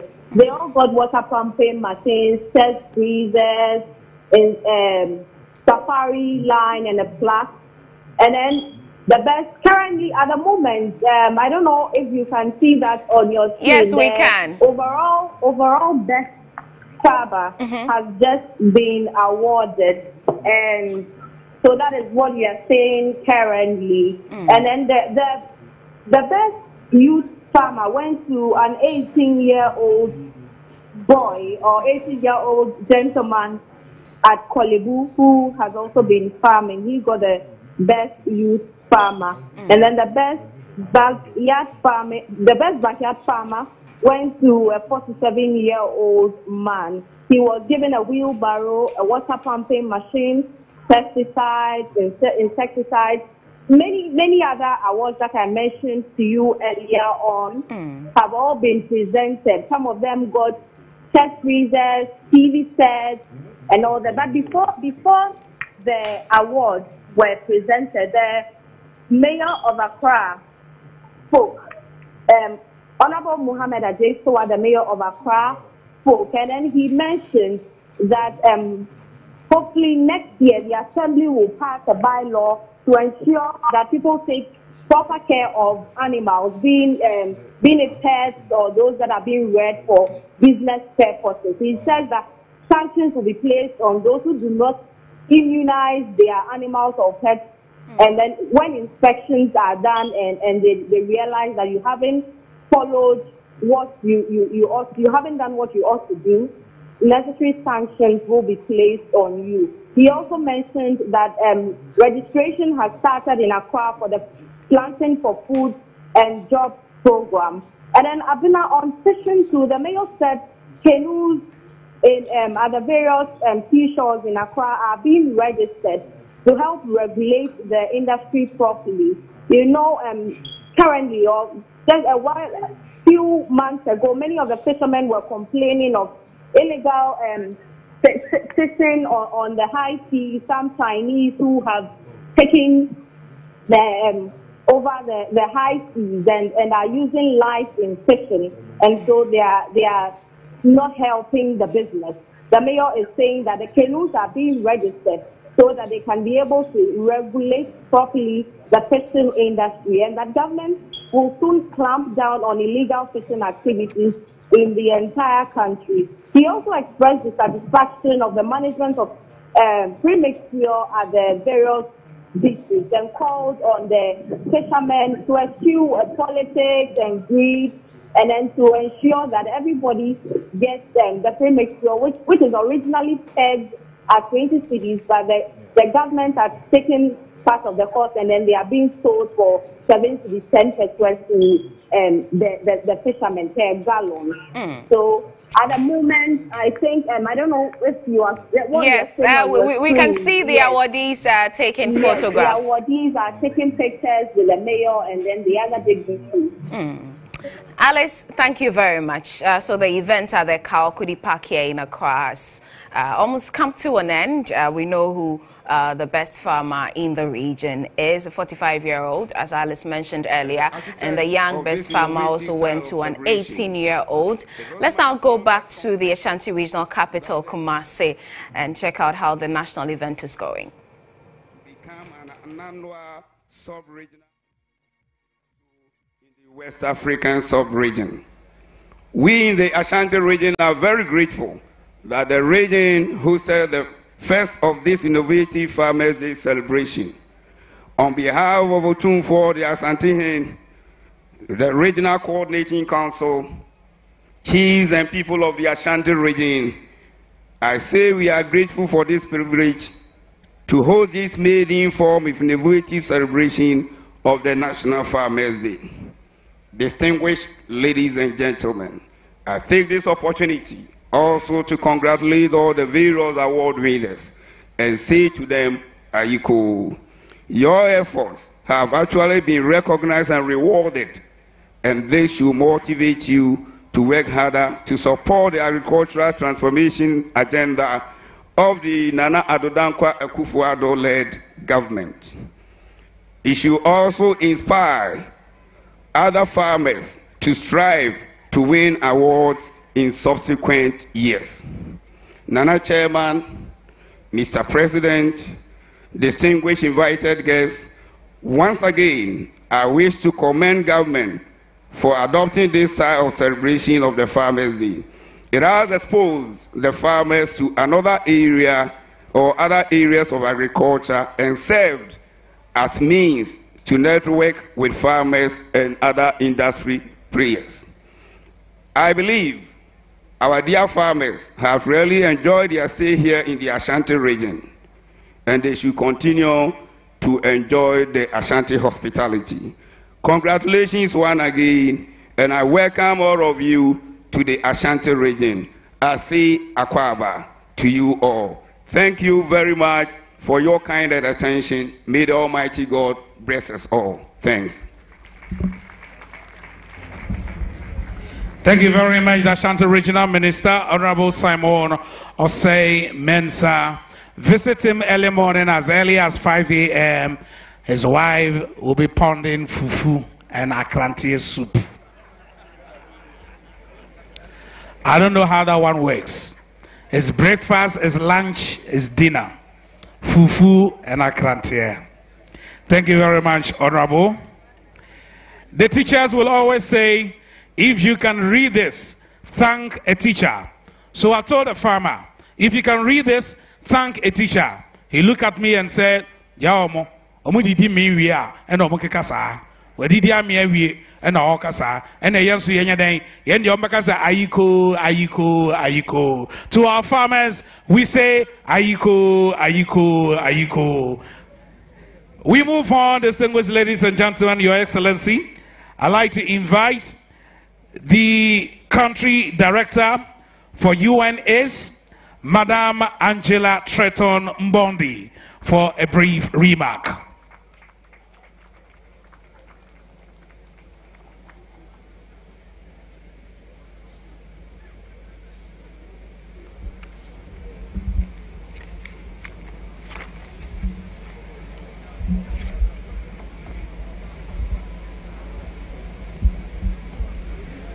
Nana Chairman, Your Excellency, President Nana Addo Dankwa Akufo-Addo, Honorable Ministers of State, members of the Diplomatic Corps, heads of local and international agricultural organizations, Ghana AIDS Commission Governing Board members, our gallant farmers and fishermen, media men and women, distinguished ladies and gentlemen. I am pleased to be in Ghana, and especially here in Baba Nara Sports Stadium, Kumasi, on this very important occasion, the 1st of December, the commemoration of World AIDS Day. And this year, it coincides with Farmers' Day. So we have a joint commemoration. This is a special honor and privilege for me and for UNAIDS. I have the honor to represent the UNAIDS Executive Director, Mr. Michel Siwide, and the entire UNAIDS family in Ghana today. Ghana has made significant progress in eliminating the AIDS epidemic. With regards to treatment, 100,000 people were put on antiretroviral treatment by the end of 2016, which resulted in a 40% reduction in AIDS-related deaths.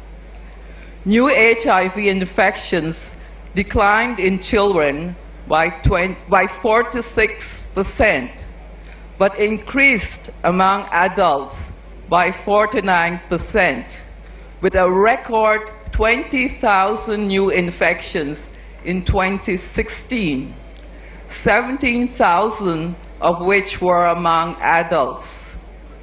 There has been an 80% rise in HIV infections overall. These figures of new infections tell us that more needs to be done with respect to HIV prevention, as evidence shows that new infections are rising among adults.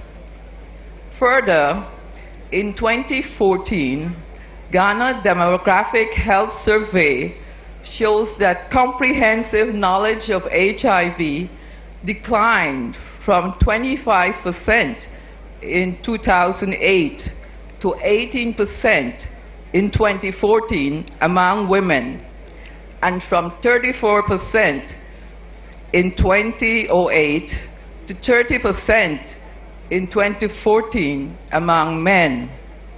The survey also revealed that the percentage of women and men with 2 or more partners increased, and condom use decrease. Your Excellency, distinguished ladies and gentlemen, we have made some progress in tackling the AIDS epidemic in Ghana, but more progress can be made towards ending AIDS completely.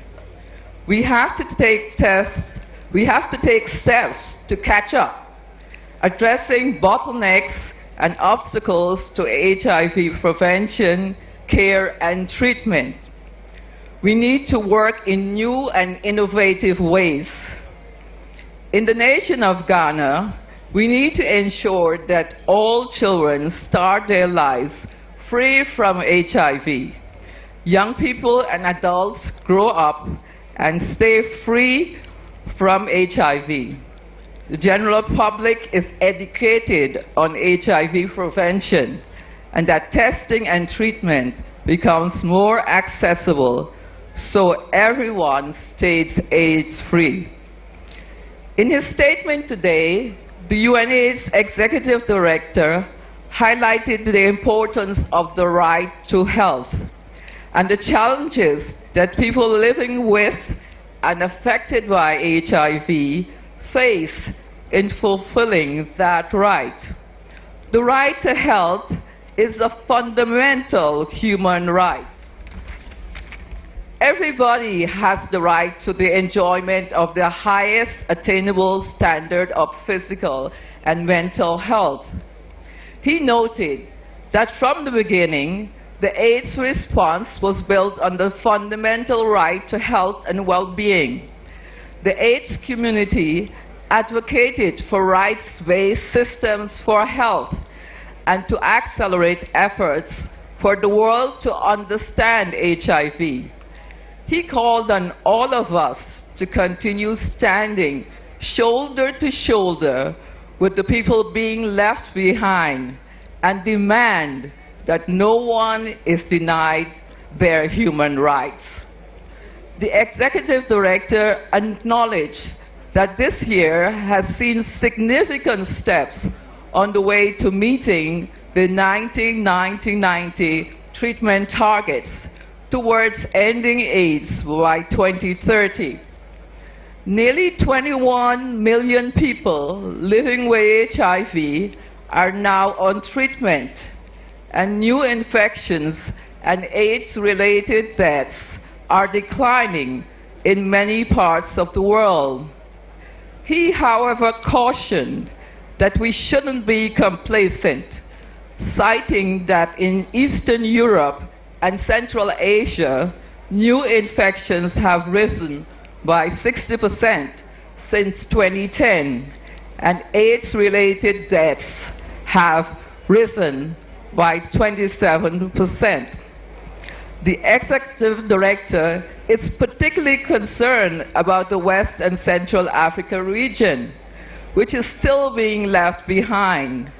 And as a result, UNAIDS developed a West and Central Africa catch-up plan to help speed up implementation of the fast-track targets. In addition to this, the Executive Director has called on all of us to implement the HIV prevention roadmap, which was recently launched in Geneva by several member states, including Ghana. He expressed concern that in this region,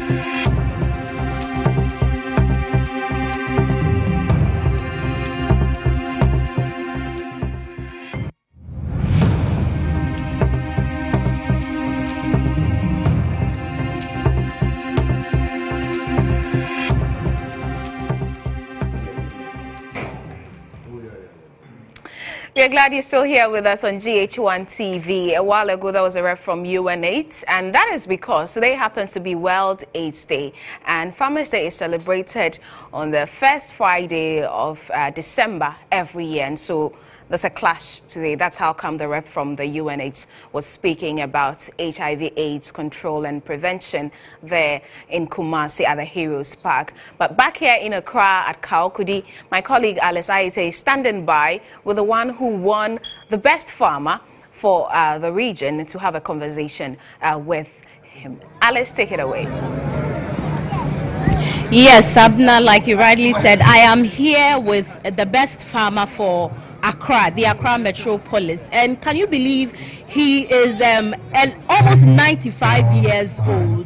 So you have here the best farmer for the Accra Metropolitan Assembly, and he is Mr. Simon Isakatu. Yeah. How did you do it? You are old, but you look strong. Of course. You have to be strong when you take care of yourself.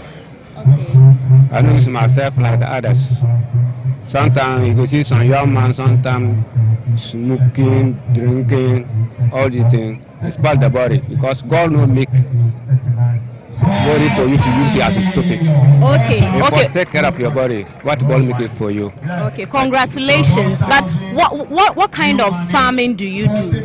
Oh, I do plenty farming. I got a palm farm, big palm farm, and I have a maize, yam, and then pepper, tomatoes, and then beans, many more. I can't count them finish. Sometimes I get a fish sponge too. So how do you feel being crowned the best farmer for the whole of Accra? Well, you know, I was in that farm for a long time. Nobody visit me. I did for that farm for 34 years going. But nobody visit me. But this year they come and visit me. Then some, I told them come again. They said I will get award because I pass everybody because. Where is your farm and how many acres of land are you farming on? But the corn farm alone be about 10 acres. And then the palm farm, you know, palm farm is not hard, you know, working not hard like the corn farm. It's more. Some place I can't walk out go there. So now I have pigs too. I have pigs farm too. So not only one I do. Chicken, pig, ducks, guinea fowl, and the goat. I listen to all. I have all. You from what you've said, you truly deserve this award. But being a farmer for all these years, what would you say is has been a major challenge for you? Well, I can say that you see, farming is not so hard. If every day be there, every day be there, they go and be that. But if you go today, tomorrow you no go. It means the place you know go that every day, lie down there for you. But me every morning I do my farm. I have time to break, come and rest, and go back in the evening. I do small. Sometimes some of the break come and help me. Sometimes some people come and ask for power. Sometimes I used to bring some people from Nkoranza for a year. If they are good, I leave them to finish the year, I pay them. If they are no good, I turn them back. The people, some people they bring them, they're bad boys. When you bring them, I do something we don't like it. Sometimes the people, if you are good, I take them by year. When I go, I take them by year. When the year finish, how much you take? They talk. When the year finish, I pay it off. Okay, so what were you giving for being the best farmer? No, a lot. Okay. And do you think what you've been giving, I mean, is deserving, is okay for you as a farmer? The items that have been everything, presented? of course. If somebody do something, for say, well, thank you, it's good. It's good for me. Happy for that. I appreciate it for that. I thank them very much. What they see me to like a farmer. Formerly, nobody look at me as farmer. But everybody come to my farm and say, oh, I will be best farmer, I will be best farmer. I say, God is the best. Because I can't go tell myself, come and visit my farm. If somebody come, sometimes they come and visit a small farm, but they don't come to my place. When they ask why, they say because of the dogs. I have a lot of wild dogs. So people are afraid. But this year, they try to come. Yeah. So thank you so much, sir. Okay, so Abena, there you have it, the best farmer for the Accra Metropolitan Assembly, a 95-year-old man. We are indeed proud of him, Alice. Looking at him so energetic, talking to you there, Simon Issa to Isaka rather, is the best farmer for the Accra metropolis, and Alice Aite, my colleague, was interacting with him at the Kaokudi Park. Quite an impressive record there. And I had Best Mark Edward and Alhaji all talking about the fact that he's a real farmer. What did you mean by that, Edward? Well, you see, the farming is something that you need to be on the farm consistently. Okay. And that is the more reason why it's very difficult. You know, it's a full-time activity. You know, you just integrate with your crops. You know, you love them. You need to walk around the farm.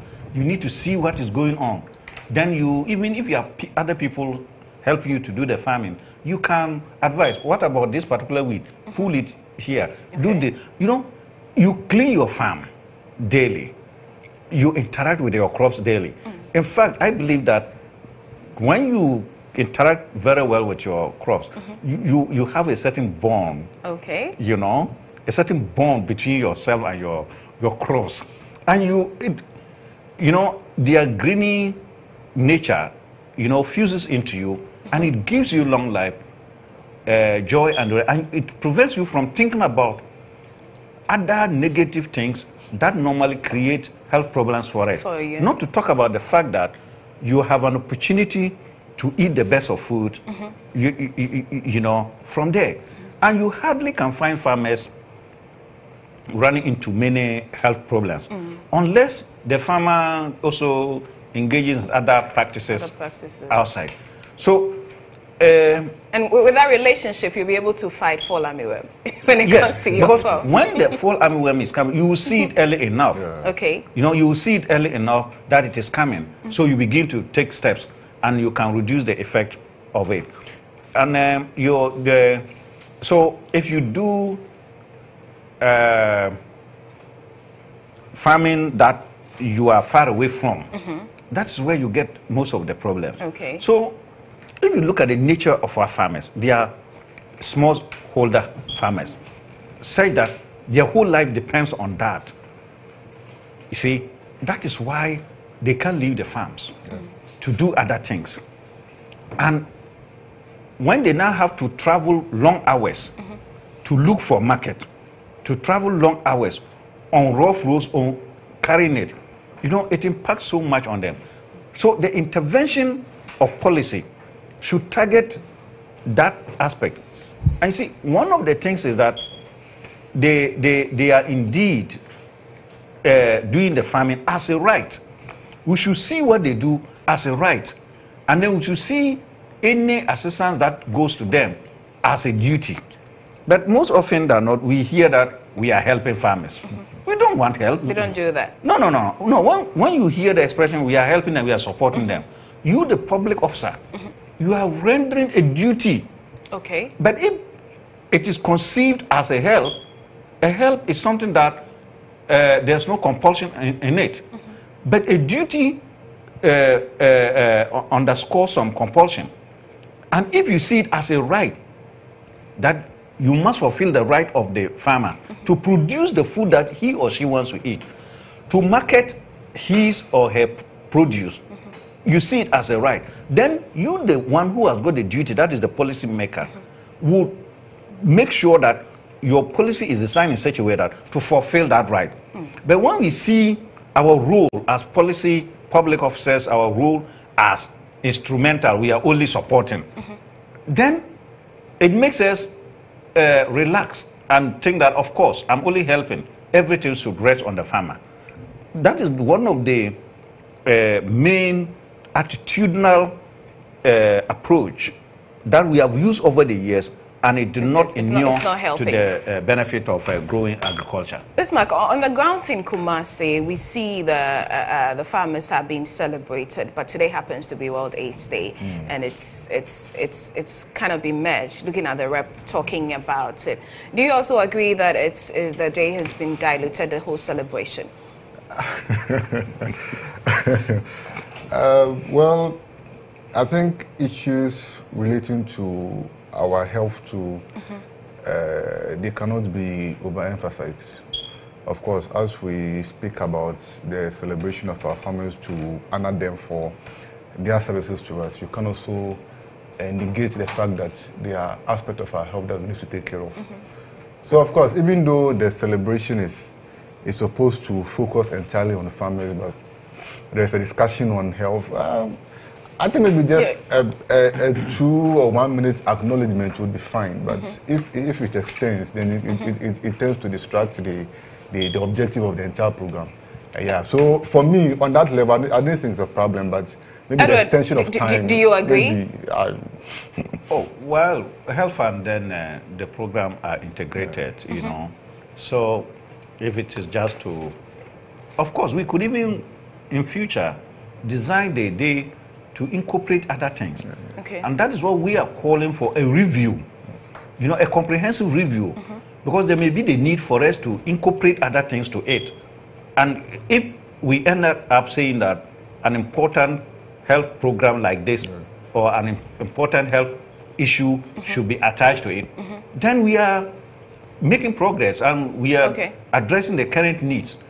You know, so you can see that our call is appropriate, that we should have a comprehensive review of how we celebrate Farmers' Day, so that it could take account of all this. We don't want ad hoc, you know, approach to things. Whatever we do, even if we have it wrong, we should agree that we have all agreed to do this, but it turned out not to be the best. So can we change it? But if we leave things, you know, policy development, policy implementation to the whims and caprices of a so-called few people, as and when they want to put it, is quite not inuring to the benefit of ourselves and then the economy. Alhaji, let me come to you, and this time on this, the 95-year-old who has just been awarded. You have won this award before. Tell me what runs through your mind when you are judged as a best farmer in any category at all. Is it something that the farmers look forward to? Thank you very much. Sometimes most of the farmers don't look forward to that. Most of the farmers have passion for the job they are doing. So they devote all their time for it, not just because they want to be awarded. But if you look at this 95-year-old, if you listen to his comment, the man has passion for that business, the farming business. And also he has taken the farming as a business he is doing. You hear from him that he's been bringing some youth from, I think, Bronga Hafo, coming to work for him. And after a year, he pays them off, they go, and he brings another one. That shows you that the man has taken the really business. Committed. Yeah, as a business he's doing, not just for a fund. And he's committed to it, and he has a passion for it. And that's the reason why he's been awarded. You know, he said to say people were not going to him. He used to see agric officers visiting the small farmers, but they did not even go to him. But this is the time. He said time, everything has its own time. And this time around, they were able to see him and recognize him as a good farmer. And he has won an award. So he took the business as a passion. He has a passion for it, and he took the farming as a business. So that's what when you win an award, in fact, once you are judged that you've won an award, you feel happy that at least somebody has recognized what you are doing, that you are also at least putting food to the table of the people. So you become happy for that. So I've been to that, and the day I was announced that... Which year was this? That was 2005. 2005. Yeah, 2005. I was judged the best cassava farmer. Wow. National best cassava farmer. So I was very happy. I felt very good that some people have recognized my effort and what I was doing for the nation. You know, so that's a good feeling there. Yeah, I had a good feeling for that. Yeah. Bismarck, let's talk about some of the prizes that are given to the people who are awarded. Yeah, on one breath, I feel it's important to recognize and award deserving people. On the other breath, I feel there are a lot of challenges. There are a lot of issues, there are lots of constraints. When we estimate the value of the awards we're giving, can't we use it to address some of these challenges? Sometimes I just think about it. For example, anytime we are approaching a Farmers Day, you hear ADB has donated about 100,000 Ghana cedis. Meanwhile, this ADB was set up to help finance the agri sector. You are not doing it. About less than 3% of their portfolio goes into agri. But when it's time for Farmers Day, they can carry loads of money just to recognize farmers. What of their core mandate in providing credit facilities for farmers of agri sector?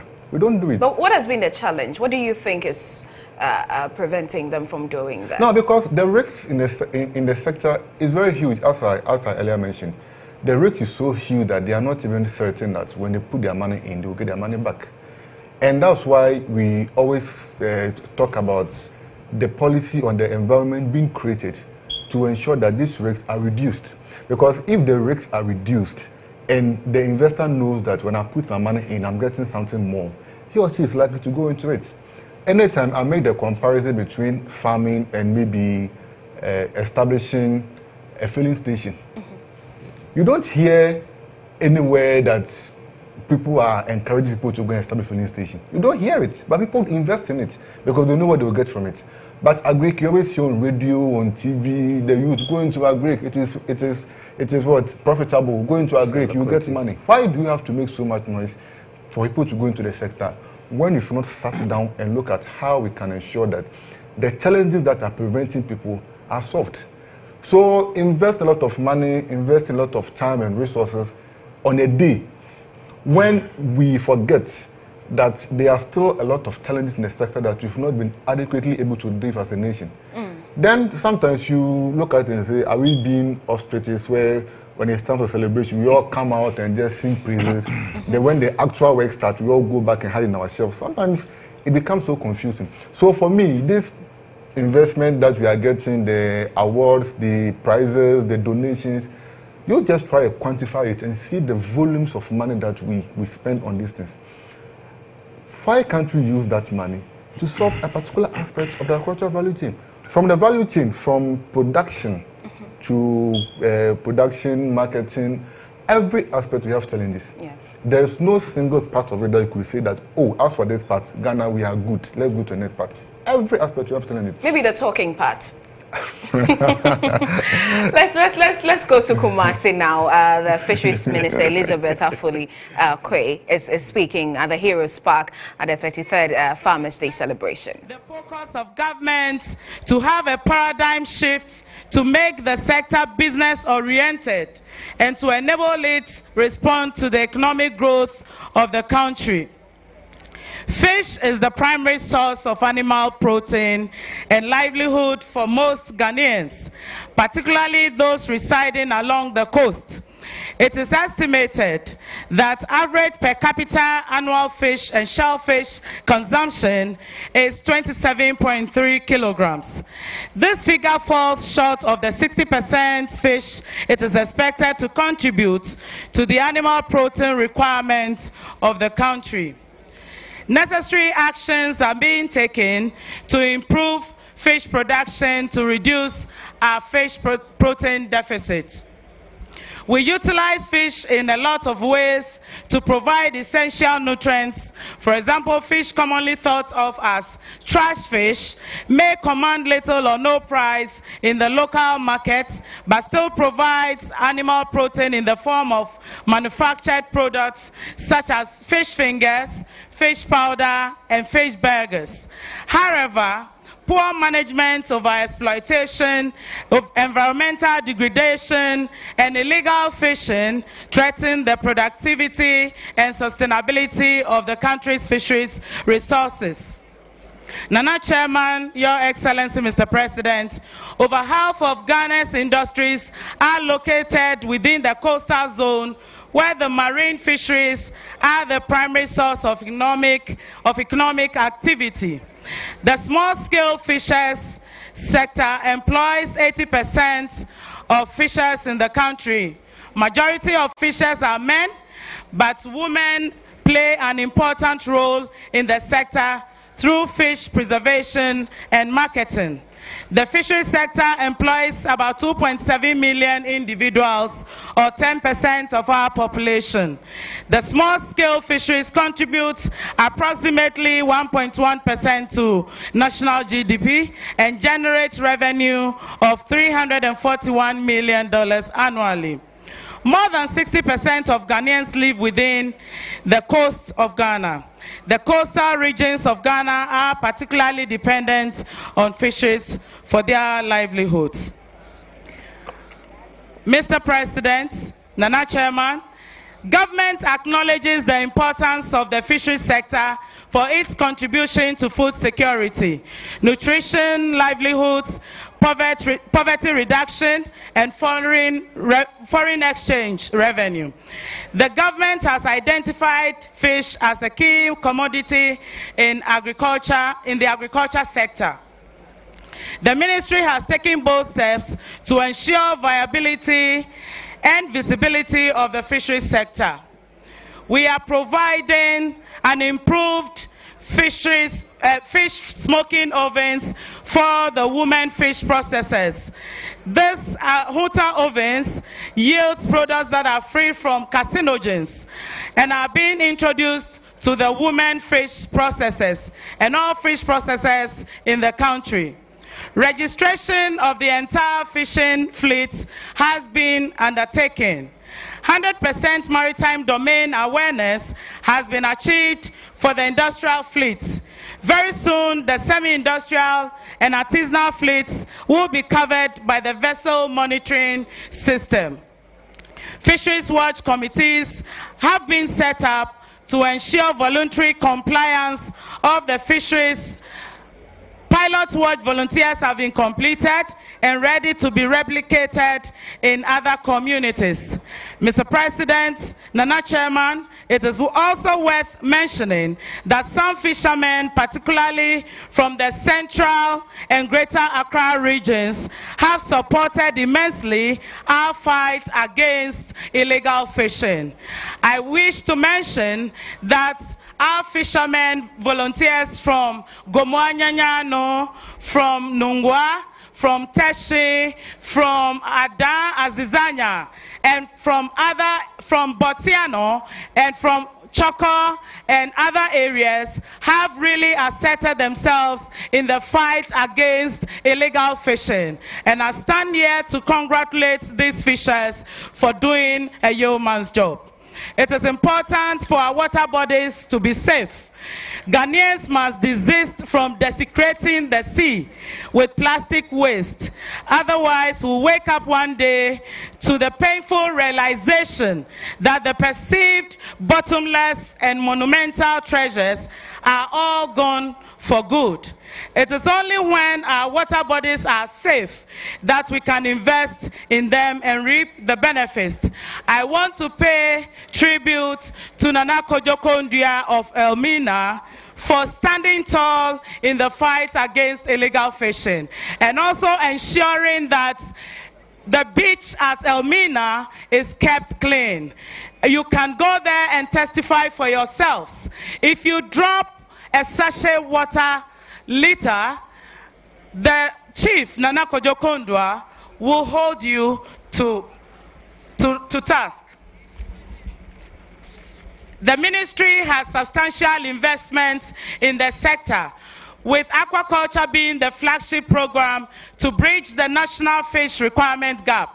Additional investment is being channeled to industry to produce 100,000 tons of farmed fish by 2018 to supplement our fish supply. Mr. President, with your able leadership as part of the Farming for Food and Jobs, after launching the flagship program, Planting for Food and Jobs, Your Excellency, you will be launching the Aquaculture for Food and Jobs program in 2018.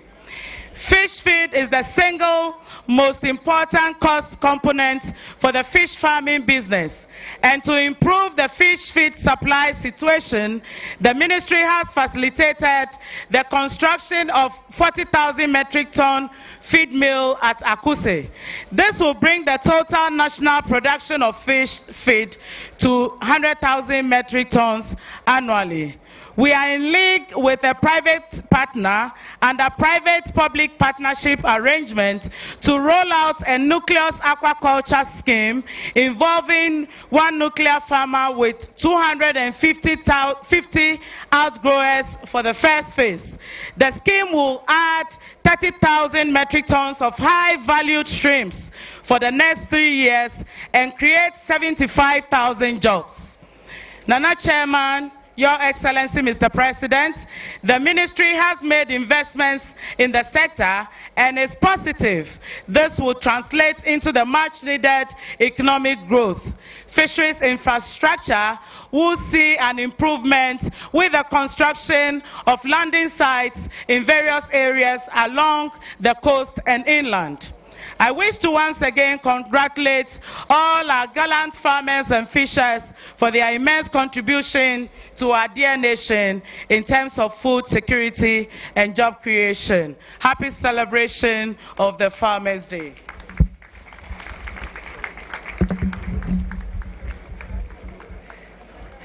Another round of applause for the Honorable Minister for Fisheries and Aquaculture Development. Thank you very much, Honorable. We thank you so much for representing the ministry with that beautiful wax print full of fishes. And I pray to the President that he doesn't reshuffle her to lands and forestry, or else we must see more trees in her clothes.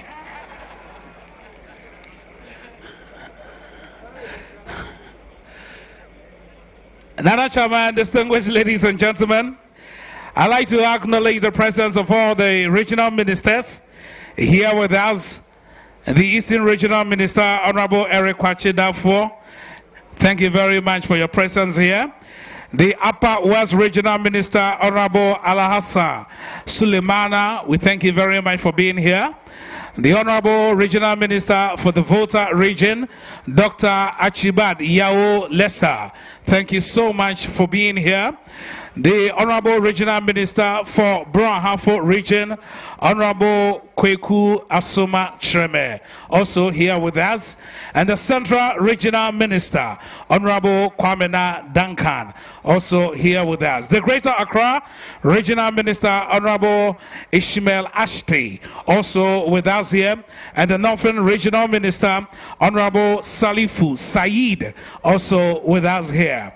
Also acknowledging the presence of the Regional Minister for the Upper East region, Honorable Roxin Bukari, and of course the Western Regional Minister, Honorable Kweku Afriye. You are all welcome here at the Heroes Park.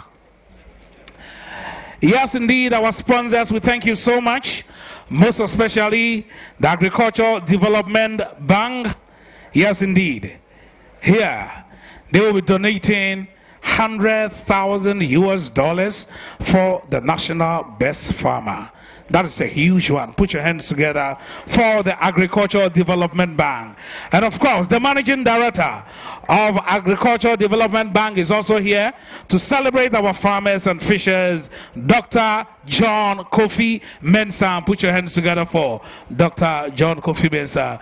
He's the MD for ADB. Thank you so much. Thank you so much.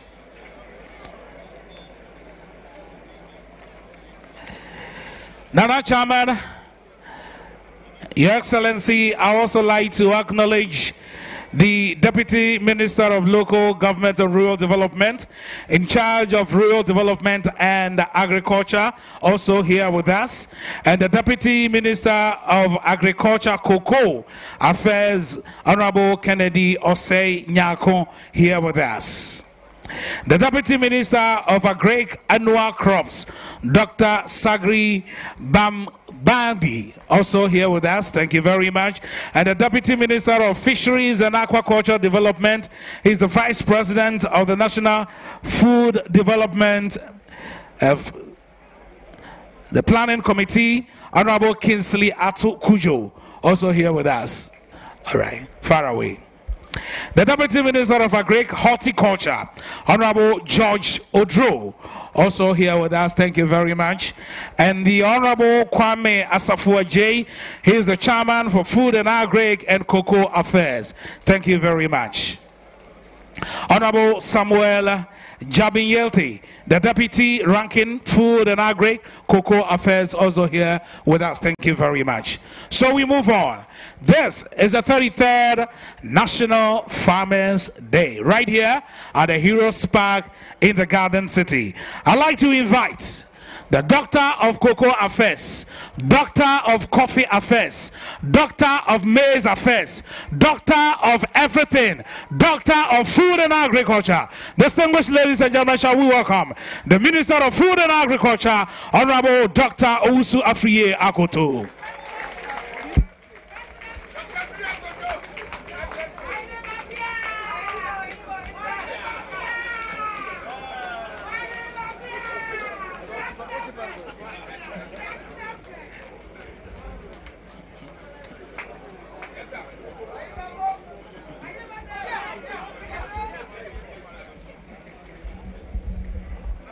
My overlord, Nana Jabrini, the chairman for the occasion, Excellency the President of the Republic,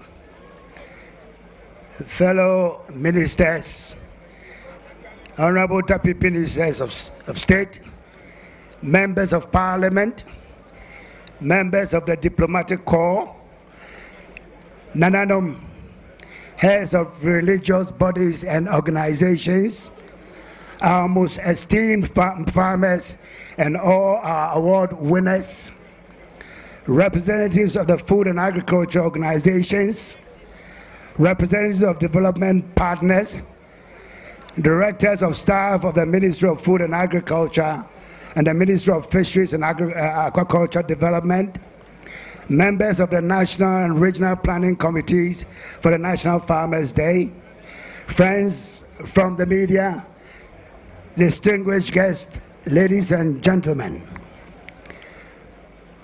With a profound sense of duty and honor, I welcome you all to the 33rd National Farmers Day, which is being commemorated under the theme, Farming for Food and Jobs. This year's Farmers' Day is significant in several respects. Among others, it is the first under the patronage of His Excellency the President Nana Addo Dankwa Akufo-Addo and the current government of the New Patriotic Party. The occasion also assumes a new importance because it is being celebrated at a time when agriculture is taking center stage in Ghana's economic development agenda. Also worth noting is that the celebration of this year's Farmers' Day has witnessed some major changes in terms of structure and the number of awardees. For the first time ever, the celebrations have been organized with a fair exhibiting farm products, inputs, and machinery over an 8-day period. The high point of the fair is today, Farmers' Day. Each region has been given the opportunity to showcase its agriculture. For very good reasons, the celebrations are being held only at the national and district levels. The award categories have also been reduced to give a better focus and ensure the provision of enhanced packages for deserving farmers. Mr. President, Nana Chairman, the Ministry of Food and Agriculture is responsible for implementing the vision of the President to modernize and transform agriculture. That is why from the day His Excellency the President launched the strategic policy initiative of Planting for Food and Jobs in April this year, the ministry has worked tirelessly with all stakeholders, that is farmers, development partners, the business community, technical experts, financial institutions, and the media to give life and meaning to the President's vision and agenda for transformation. We have had no delusions about the enormity of the challenge, as we fully appreciate the critical questions of where we are and where are we going. The President's mission is clear: to transform agriculture from its poor performance, including subsistence farming, slow growth, obsolescence, low productivity, weak financial support, and high post-harvest losses, into a technology and business-driven agriculture that guarantees increased productivity, food security, profitability, and reduced post-harvest losses. Bottom line, government seeks to make agriculture a more attractive and sustainable avenue for employment and investment for both Ghanaians and foreigners alike. This has called for the design of policies and strategies that are informed by lessons of the past in our own country and the success stories of other countries worth emulating. It has also called for a systematic and well-coordinated approach to ensure realization of the vision of our President. Mr. Chairman, Mr. President, numerous interventions have been rolled out by government through the ministry, and these are designed to provide impetus for increased production and productivity, as well as promote private sector investments in the sector. I'm happy to note that with the introduction of these interventions, appreciable progress has been made, as reflected in the sector's growth rate of nearly 4.8% in the first 9 months of this year alone. This is before taking account of the strong growth that we are witnessing in the last quarter of the year, October-December 2017. This contrasts with the 2016 annual growth of 3.6%. Notable interventions that have contributed significantly to this positive development include the timely supply of affordable inputs, improved seeds and fertilizers to farmers at heavily subsidized prices, provision of ready market for farm produce through the strengthening of the National Buffer Stock Company, improvement in infrastructure, and increased access to agricultural mechanization services and agricultural extension delivery to farmers. It has to be placed on record that the success we have posted so far has been achieved even in the face of some serious constraints, particularly the fall armyworm invasion, which government through the ministry has effectively managed to bring under total control.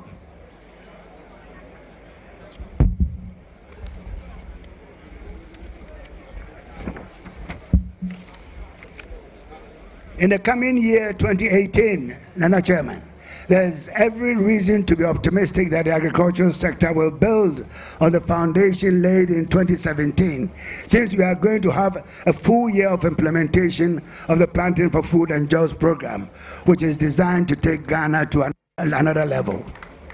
The theme for this year's Farmers' Celebration is Farming for Food and Jobs.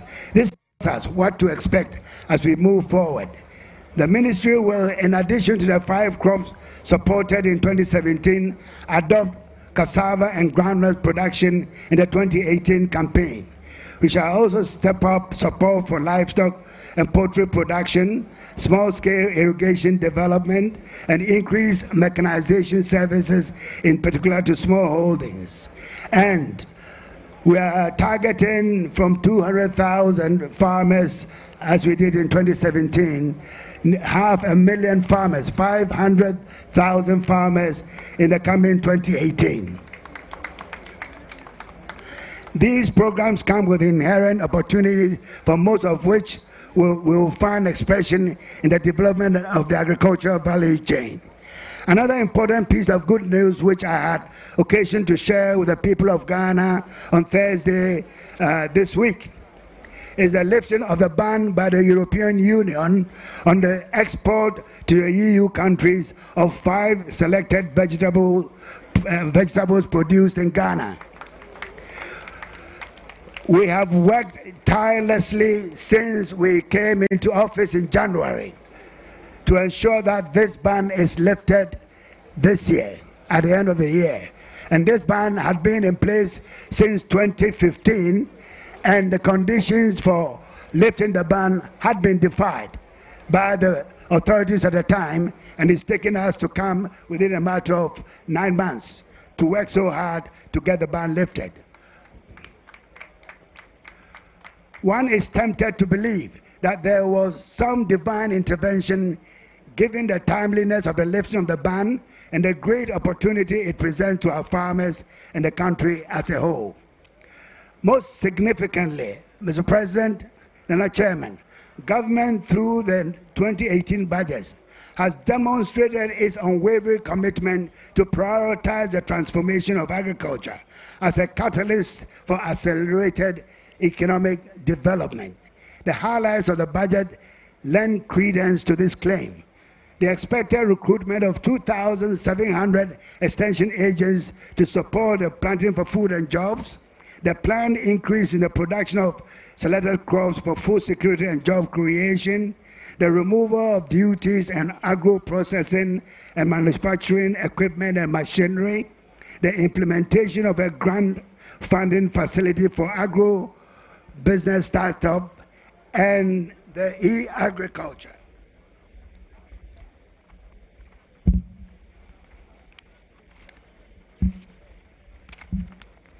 The e-registration of farmers, the One Village, One Dam initiative, the One District, One Warehouse project, amongst others, all serve to reinforce government's determination to revolutionize agriculture.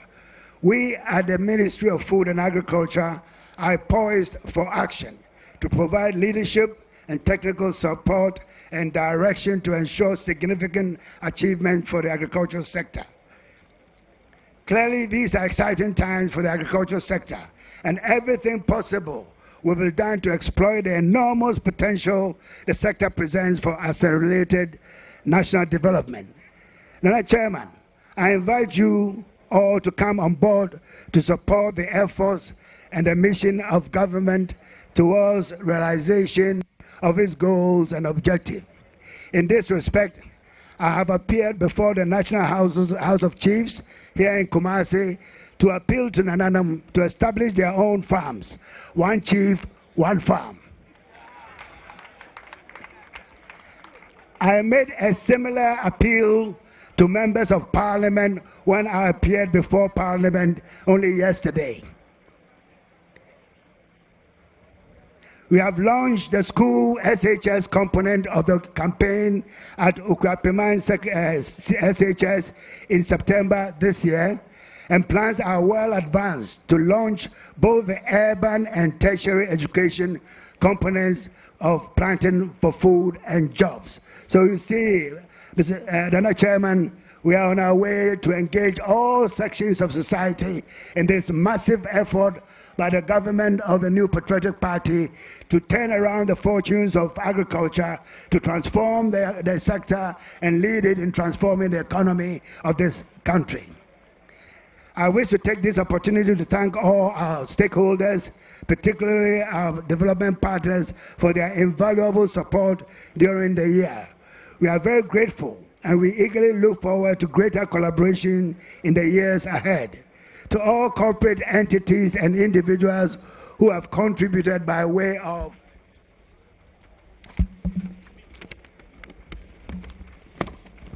donation to the organization of this year's Farmers' Day, we thank you all very much for your kind gesture.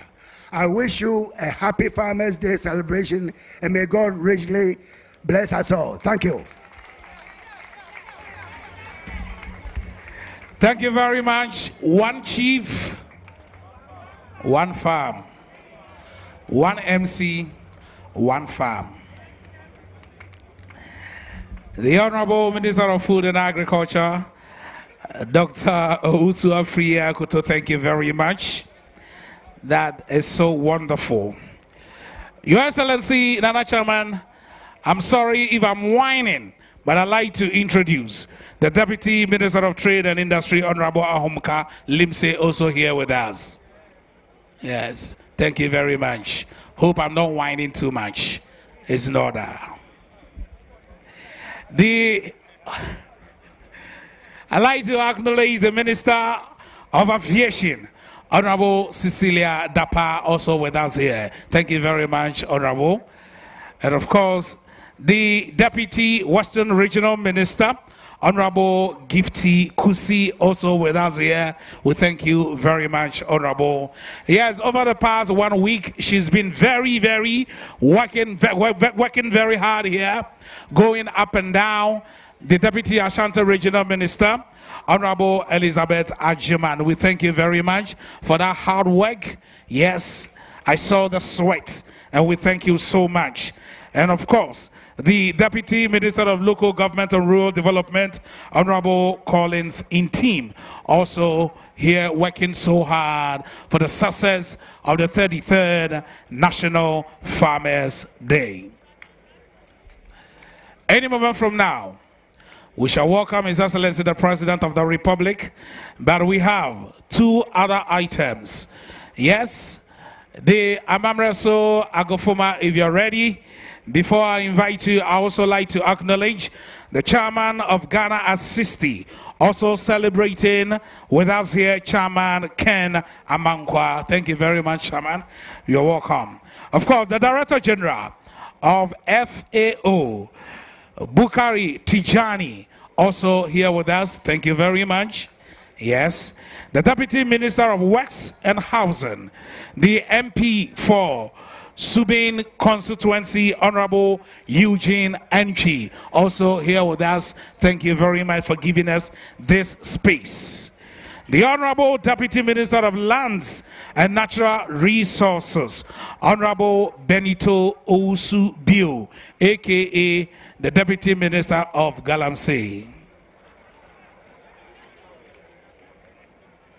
Your Excellency, here in Ashanti region, we call him the Governor, the Ashanti Regional Chairman of the New Patriotic Party, Chairman 1, Chairman Bernard Anchibuasiako, aka Chairman Wuntumi. Thank you very much.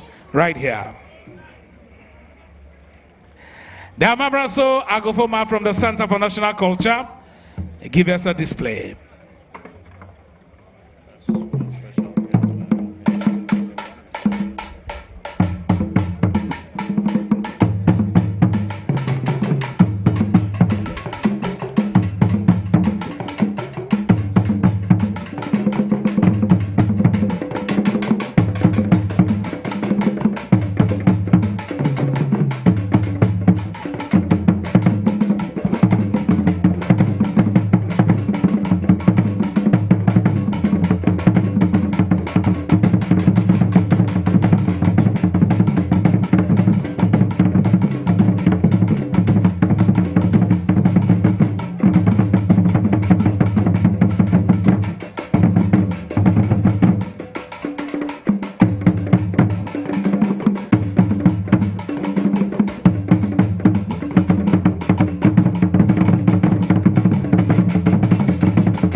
The Amamreso Agofuma from the Center for National Culture.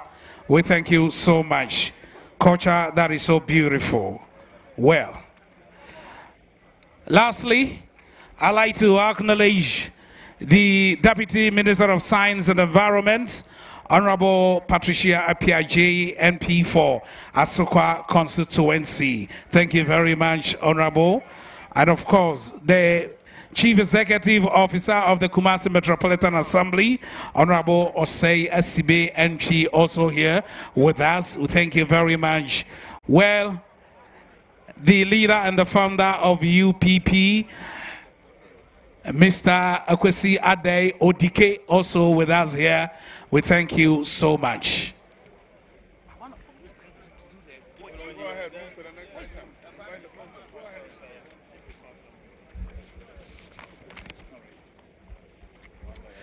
Nana Chairman.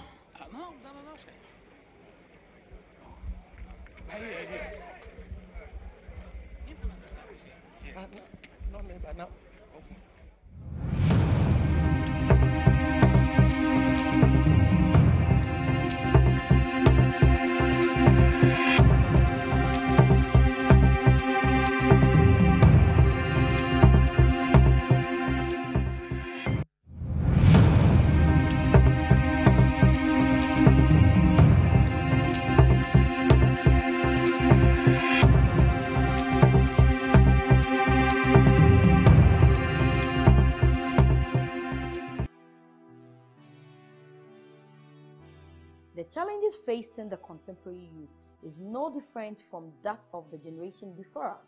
We need focus, skill set, and direction to achieve that goal. Today is ours for tomorrow. On Tuesday, 5th of December 2017, at the Accra International Conference Center, the Ghana Youth Summit comes off. First in history, Ghanaian youth are going to meet to discuss things that concern us, our challenges, our impact, and what we can do to cause a change in our lives. Come join us, celebrate youth icons and a lot of impact they have made in the society. And then we know our challenges and way forward. Join us because there will be a job fair.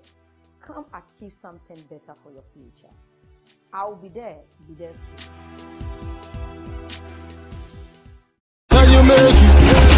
One big stage, over 40,000 fans. The lights, the sound, and the cheers. It's more than music. It's an experience. More than a concert. It's a gathering of stars. Shatta Wale, Stonebwoy, Samini, Ebony, Fancy Gadam, Gift Yourself, Kitty, Wami Eugene, Lil Wayne, DJ Viroski, DJ Lord, and DJ Mono live in concert. Say you love me.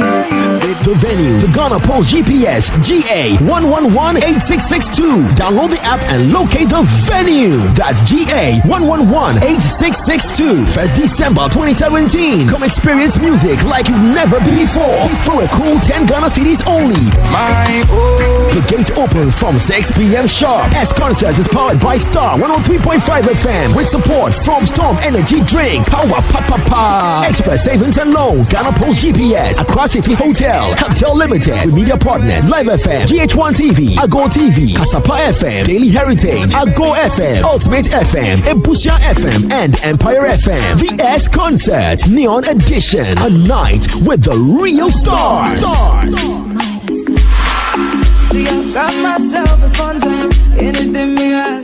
The Jericho train has moved around the world and finally is back in the capital. It's Jericho Accra 2017 with God's servant, Prophet Emmanuel J. from Houston, Texas, USA. At Jericho, lives are saved, lives are changed, and God is exalted above all. You are welcome to Jericho Accra 2017, happening on the 6th, 7th, and Friday all night on the 8th of December 2017 at the Prayer Palace on the Spintex Road, adjacent Herbal Life, 6 p.m. each night. Meet a host of seasoned speakers and ministers: Pastor Akiyembo Mashal from Cote d'Ivoire, Majid Michel, Pascal Amanfo, Timothy Bentum, and many others. Jericho Accra, Jericho Accra. Join us for Jericho Accra, happening from the 6th through the 8th of December. Jericho Accra with Prophet Emmanuel J. See you there. Say neighbor, I am in Jericho. Can you make it? One big stage, over 40,000 fans. The lights, the sound, and the cheers. It's more than music. It's an experience. More than a concert. It's a gathering of stars. Shatta Wale, Stonebwoy, Samini, Ebony, Fancy Gadam, Gift Yourself, Kitty, Kwame Eugene, Lil Wayne, DJ Viroski, DJ Lord, and DJ Mono live in concert. Say you love me. The venue, the Ghana Post GPS, GA 1118662. Download the app and locate the venue. That's GA 1118662. 1st December 2017. Come experience music like you've never before for a cool 10 Ghana cedis only. The gate opens from 6 p.m. sharp. S Concert is powered by Star 103.5 FM with support from Storm Energy Drink, Power Papa, Express Savings and Loans, Ghana Post GPS, Accra City Hotel, Hotel Limited, with media partners Live FM, GH1 TV, Ago TV, Kasapa FM, Daily Heritage, Ago FM, Ultimate FM, Ebusia FM, and Empire FM. The S Concert Neon Edition, a night with the real stars.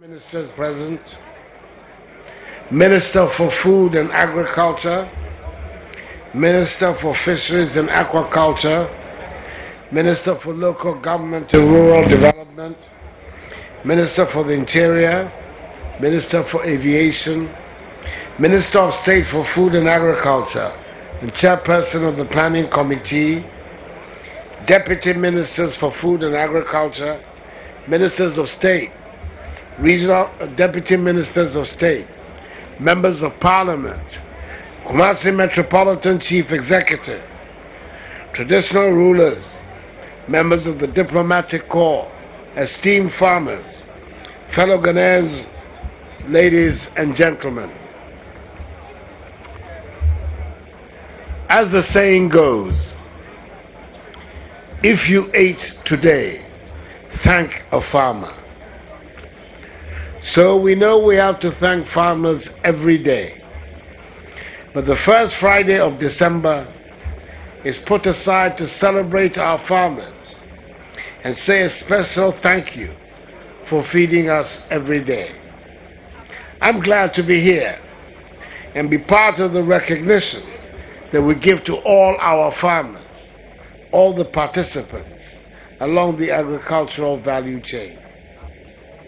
Chairperson, I'd like to reiterate the government's appreciation and thank the Asantehene, Otumfuo Osei-Tutu II, for accepting to host the Farmers' Day celebration in the midst of the preparations for the final funeral rites of his beloved mother, that most excellent Asantehema, Nanefia Sewa Kubi Ampen, who deserves the finest of funerals. Otumfuo Asantehene, we're grateful. Chairperson, the theme for this year's celebration, Farming for Food and Jobs, is clearly inspired by government's vision to transform and modernize agriculture, and is anchored in the flagship initiative dubbed Planting for Food and Jobs, which I launched earlier this year at Goso in the Brong Ahafo region. I'm glad that the program has caught the public attention and imagination, and we all buy into the potential of agriculture as a source of wealth and jobs. Ours is a blessed land, and we have all the ingredients, not only to feed ourselves, but also to generate jobs and create wealth and prosperity through the modernization of and the change in attitude towards agriculture. We were in danger of allowing agriculture to fall into the doldrums and finding excuses for why this was happening. In the last 10 years or so, the contribution of agriculture to GDP plummeted from a high of 42% to a low of 18.5% in 2016. Some say that Ghana may be suffering from the Dutch disease in the wake of the discovery and production of oil. Others have attributed the decline to the growth of the services sector. Whilst there may be some merit in all these arguments, I am persuaded that there is still a lot to be gained from modernizing and investing in agriculture. Problems of post-harvest losses, low productivity, weak link with industry, low application of technology, insufficient agro-financing, land tenure issues, weaknesses along the agricultural value chain, all contribute to the flagging fortunes of agriculture. We can and we should overcome these problems if we keep our focus, ensure efficient and effective implementation of policies and programs, and rally fully behind government to give agriculture the decisive impulse it needs to take its pride of place once again. Chairperson, just in case there are left some to be persuaded, I wish to state that this government is convinced that agriculture is a key driver of growth and development. The modernization of agriculture will thus remain a priority of government. Our prescription for tackling the problems of the agricultural sector is to operationalize a comprehensive plan to enhance food security, improve farm productivity, strengthen linkages with industry, and thereby create jobs, improve rural livelihoods, and wealth for all Ghanaians. The thrust of the key policies in pursuance of the objectives is to promote agribusiness by placing emphasis on agricultural value chain development in partnership with the private sector.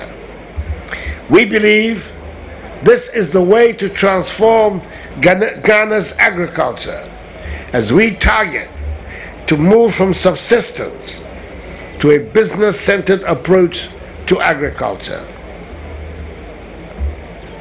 Chairperson, we aim to pay attention to all and not neglect any subsector in the pursuit of our goal. So far, there have been numerous interventions in the crops, fisheries, and livestock subsectors as part of our agenda to transform agriculture. The efforts are producing encouraging results, even though a lot more remains to be done.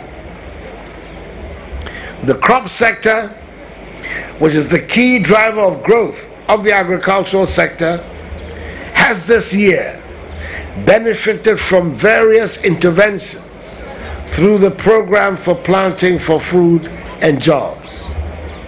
These include the distribution of improved seeds, improved extension services, acquisition of agricultural machinery, and equipment from Brazil under the, quote, More Food International program, unquote, amongst others.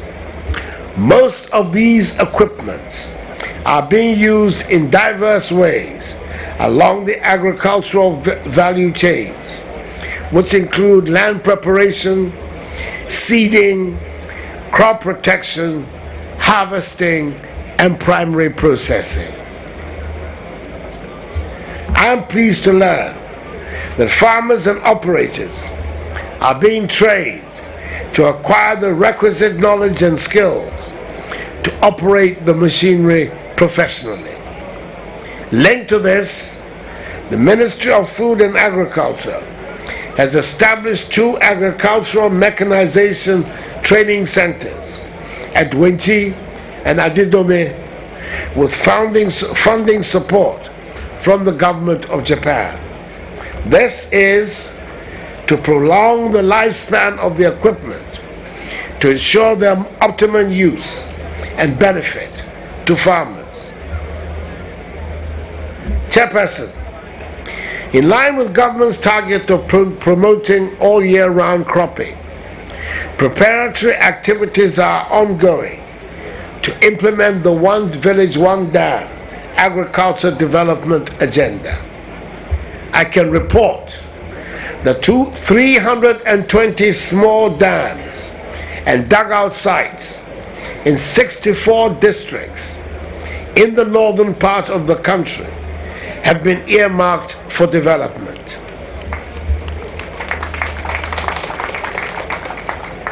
Additionally, 192 will be evaluated in 2018 for development there. A provisional list of 51 dams in Volta, Greater Accra, and Central regions has been submitted for consideration for rehabilitation. A water transmission project to distribute water from rivers Oti, the Black and White Volta, to communities for productive cultivation will begin next year and will bring up to 90,000 hectares under irrigation. Implementation of an agricultural program with the help of multilateral partners will potentially also bring about 1,732 hectares of land under irrigation through solar pumping from rivers, sinking of boreholes, rehabilitation of existing irrigation schemes, and construction of new ones. Chairperson, agricultural finance has been identified by the private sector as one of the most limiting factors to invest in agriculture. The Ghana Incentive-Based Risk-Sharing Agricultural Lending Scheme, GHTSAL, initiated with the assistance of AGRA, seeks to improve and provide incentives for commercial lending to agribusinesses in Ghana. It is designed to reduce the risks in the agricultural sector with guaranteed funds, insurance, and capacity building of businesses as its key pillar. It will certainly be a reliable facility for the development of commodity value chains. In addition to this facility is the Outgrower and Value Chain Fund, which has been available for the past 7 years. We would use these instruments to increase access to finance and encourage the much needed private sector investment in agriculture. Road infrastructure has also been identified as critical for private sector investment in agriculture. Consequently, we are intensifying our efforts to develop the road network through the Ghana Infrastructure Investment Fund. There is also support from the multilateral institutions for the development of a good number of strategic roads in the country. Chairperson, a thriving agriculture sector engenders prosperity in our society. Government will continuously support food production for domestic consumption, provision of raw materials for industry, and exports. We aim to increase incomes and enhance livelihoods for farmers and their households. I wish to reaffirm government's determination and commitment to developing a sustainable, sound, and vibrant agricultural sector that enhances the performance of all agricultural commodity value chain actors. I take this opportunity to call for the support of all stakeholders, including our gathered farmers, fisherfolk, value chain actors, entrepreneurs, financial institutions, and friends of Ghana towards the realization of government's agenda of transformation of the agricultural sector. I thank you all for your kind attention and wish you a happy and memorable Farmers' Day celebration. May God bless us all and our homeland Ghana and make her great and strong.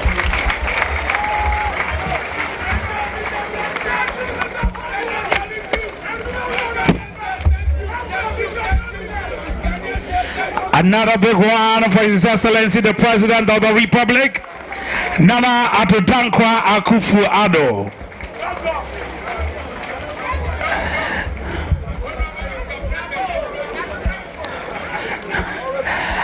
Nana Chairman, it's time for us to honor our gallant farmers and fishers. And I'd like to invite Honorable Dr. Jiren Nura, Minister of State at the Ministry of Food and Agriculture and the chairman of the 33rd National Farmers' Day, to tell us exactly what we should expect. Doc, here you are. Thank you. Nana Chairman, Excellency, Ministers of State, Members of Parliament, Chief Executives here present, ladies and gentlemen, we've come to a time to present the awards to the winners who have come. And it's going to be very exciting because up to this time I'm talking to you, nobody knows who is winning a car or a motorbike. This is the first time they'll be hearing. So you may see jubilations and you may see disappointments. So, but we want to make it short. We have regional award winners and national award winners. We will call the regional award winners first, and when we call each region's award winners, we'll call upon the regional minister to do the presentation. I think we have all the 10 regions represented here. After that, we get to the national awards, and the sector ministers will come out to do the presentation. We also have the Cocoa Sector Awards. For the regional Cocoa Awards, the Chief Executive of Ghana Cocoa Board will come forward and do the presentation. And for the national awards winners for the cocoa sector, the board chairman of Ghana Cocoa Board will do the presentation. So the MC is going to be calling upon the award winners to step forward, and then the presentations will be made. There are different awards that are going to be won today. From what has been mentioned, an equivalent of $100,000 for the best farmer, to pickups, to Kia trucks, motorbikes, so many that I cannot name. But as they call the people to step forward, you will get to know what they are taking home. Thank you. Thank you very much, Dr. Nura. I would like to invite the Honorable Western Regional Minister to join us here.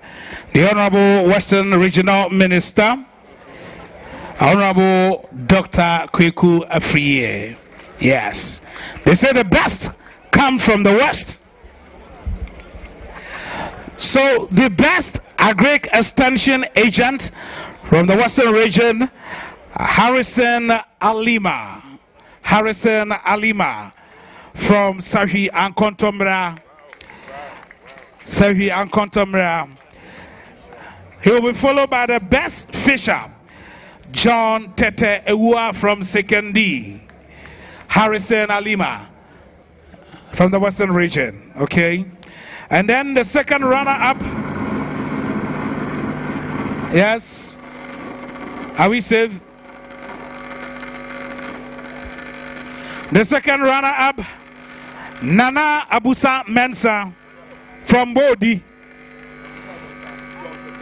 The first, this is the John Tete Ewua, best fisher from the Western region. The best farmer, second runner-up, Nana Abusa Mensa from Bodi. Nana. Aha. Put your hands together for the second runner-up from the Western region, Nana Abusa Mensa from Bodi. Nana we de mahonya hakakrai mayen tututata edase.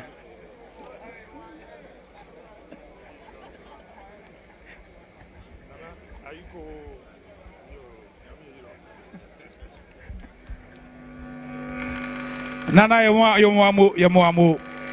First runner-up from the Western region, from the Ahanta West, Martin Ofuluwole Oyekelmi.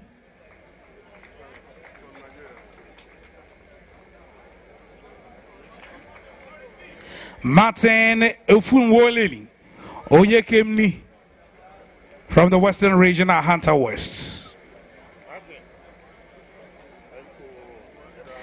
The overall best farmer from the Western region, also from the Ahanta West, Mr. Issa Wadrago. Mr. Issa Wadrago, the best farmer from the Western region. Issa Wadrago.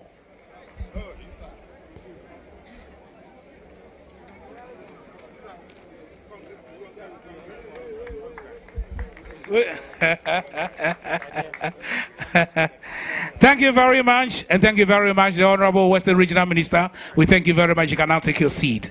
We are most grateful. So we move on to the Volta region, and I'd like to invite the Volta Regional Minister, Honorable Dr. Achibari Yao Lesa. Put your hands together for the Honorable Volta Regional Minister. Yep. From the Volta region, the best Agric Extension Agent, Prosper Dadoza. Prosper Dadoza from K2 North.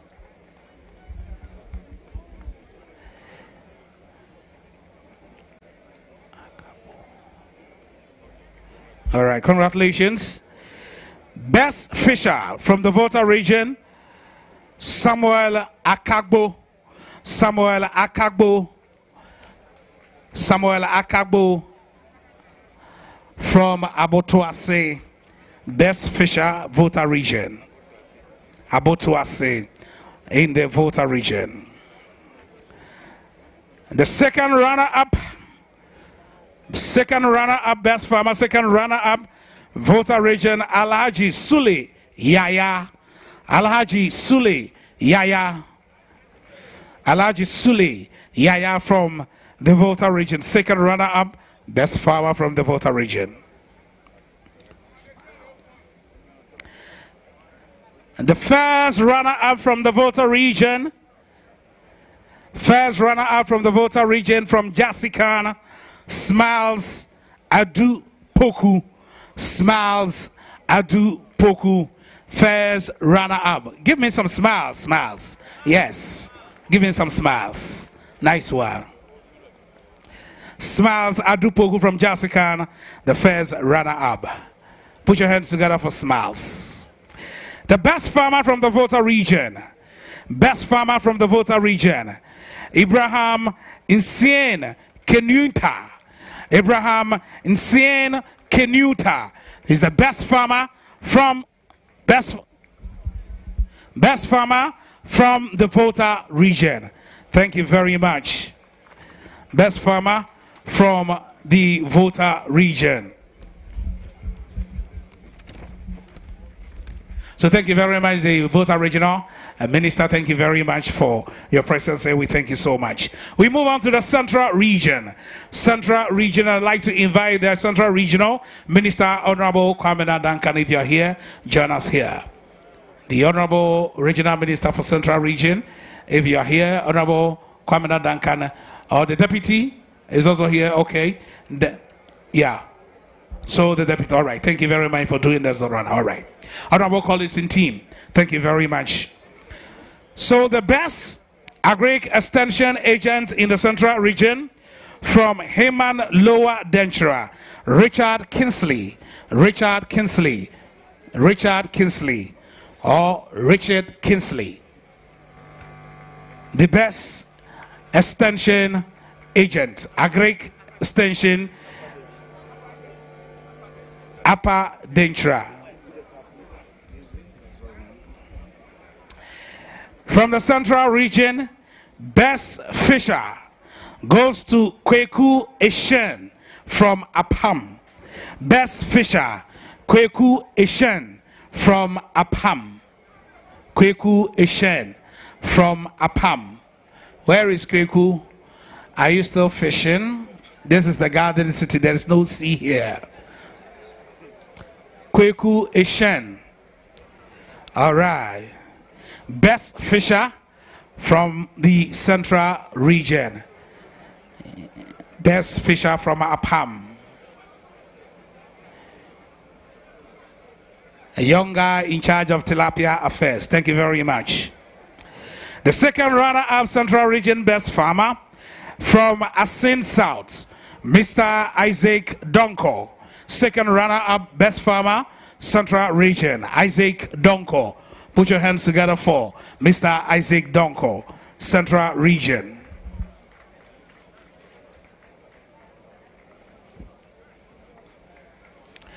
These are our gallant farmers and fishers. Second runner-up best farmer from the Central Region, Isaac Donko from Asin South. First runner-up, Fifi Arthur, Aguna East. Fifi Arthur, Aguna East. Fifi Arthur from Aguna East. From the first sight, I thought it was Fifi Boafu, not knowing he's far away from that. This is Fifi Arthur from Aguna East.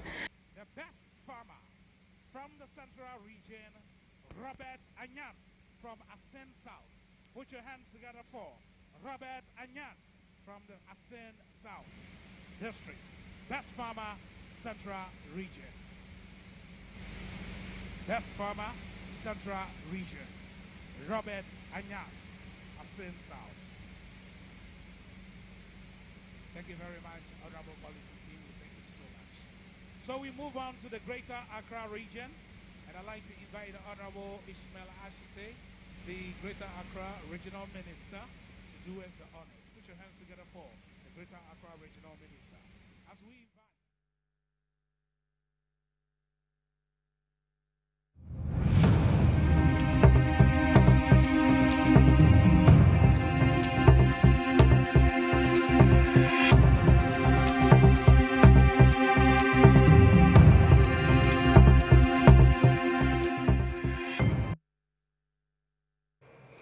Yeah, so we are back in the studio, and farmers from the various regions are being awarded currently at the Heroes Park in Kumasi, where the national event is taking place. Lots of awardees from the various regions. We've had Western, Central, and Volta regions already. The other ones also are being awarded. I still have my guest with me in the studio, Bismarck Owusu Norte, the Programs Officer of the Peasants Farmers Association of Ghana, and Alhaji Musa Ali, the Secretary of the Farmers and Fishermen Award Winners Association. Bismarck, let's talk about what the President has been telling the gathering in Kumasi. Basically, he just reiterated his government's resolve to supporting the agri sector. What stood out for you? Yeah, before that, let me just congratulate those who've won the awards. Yeah, I think they deserve it. I don't know the extent to which they've cultivated. But obviously, going through that process, you could still give them the thumbs up for good work done. What caught me with the president's speech, you know, aside reiterating all the programs and projects that we know, he kept mentioning multilateral support, and I got a bit worried. If in all our developmental plans and programs, we always say that agriculture is the bedrock, agriculture is the foundation, it is the pivot around which we grow as a nation. Why can't, as a nation, on our own, generate our own resources than always to rely on multinational support? And for me, I think in about 3 or 4 programs that he mentioned, he was mentioning multilateral support, and I felt I didn't really feel comfortable. I feel the nation should gradually, because he's always around telling us the whole world that we have to move from... Yeah, especially when he's propagating the agenda of Ghana beyond aid. He's always there. So when I heard a lot of multilateral, I cringe, like, how do you measure this against your move to move Ghana beyond aid? For me, that's what, because for other things that he said, I think we all know exactly what is being done. He spoke about the GISAL, and I'm a bit confused between the GISAL and what they put up in a budget called the Fund to Direct the Center. Okay. I'm a bit confused. The new fund. Exactly. I wanted clarity. We are not getting it. Yeah, so I'm sure we'll get clarity subsequently. For that. And also the PFG. I heard him say that as part of the programs, we provided machinery services. I don't know about that, because the PFG, when you look at the 5 pillars, there was no mention of machinery. And along all this while, we've never heard of any plans or any move by government to supply machinery for the farmers to use. So when I heard him mention machinery as part of the PFG, I got a bit lost. So you see, sometimes that's why we always seek for clarity, and sometimes we are not listened to. Because if you are not clear on what is being done, you go about speculating. And now if you sit down and you speculate that there seem to be there seem not to be clarity on what the government wants to do. Of course, the PFJ is huge. It has its own pillar that it's operating on. So if there is something outside it, we should be aware. But if it's inside it, let us be aware. But if you know that the pillars are 5, and you are mentioning machinery as part of the pillars, outside it, exactly, then it becomes, it's murky, like there is no certainty on that. Yeah. So for me, those are the things that we need. Let's hear from Alaji now. Yeah. First of all, I wish to congratulate all the awardees for a job well done. They've tried to put food on our table.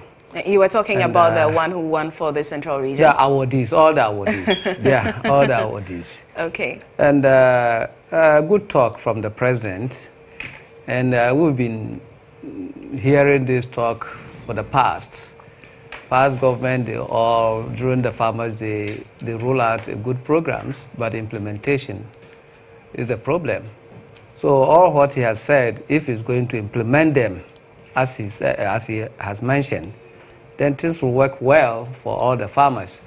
So we pray and hope that the president will do what he stated in his But just listening to him and all the concerns that the farmers have, is the future looking bright? Yeah, almost, I can say about 80% of our concern, he has addressed them in his speech. So if he's able to do it, implement it, that means 80% of our problem will be solved, and farming will take its good shape. We hope and pray that they'll do, because subsequently the previous government have been doing the same thing. They say good talk and the implementation, and we farmers, we are still facing those challenges. So we pray, all what I say is that the president should not just say it for farming day's sake, but he worked to that. Ms. Mike, how do we hold them to their words? Especially when the recent talk about the planting for food and jobs, the minister, Dr. Usuefi Yakuto, in his speech made a lot of emphasis on the job that has been created with this program.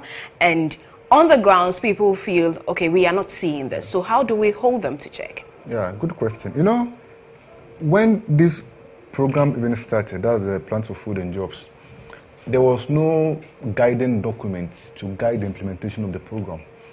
There was no baseline where after a year we can go back and now compare and say, oh, we started from 0, we are now at 1 or 2.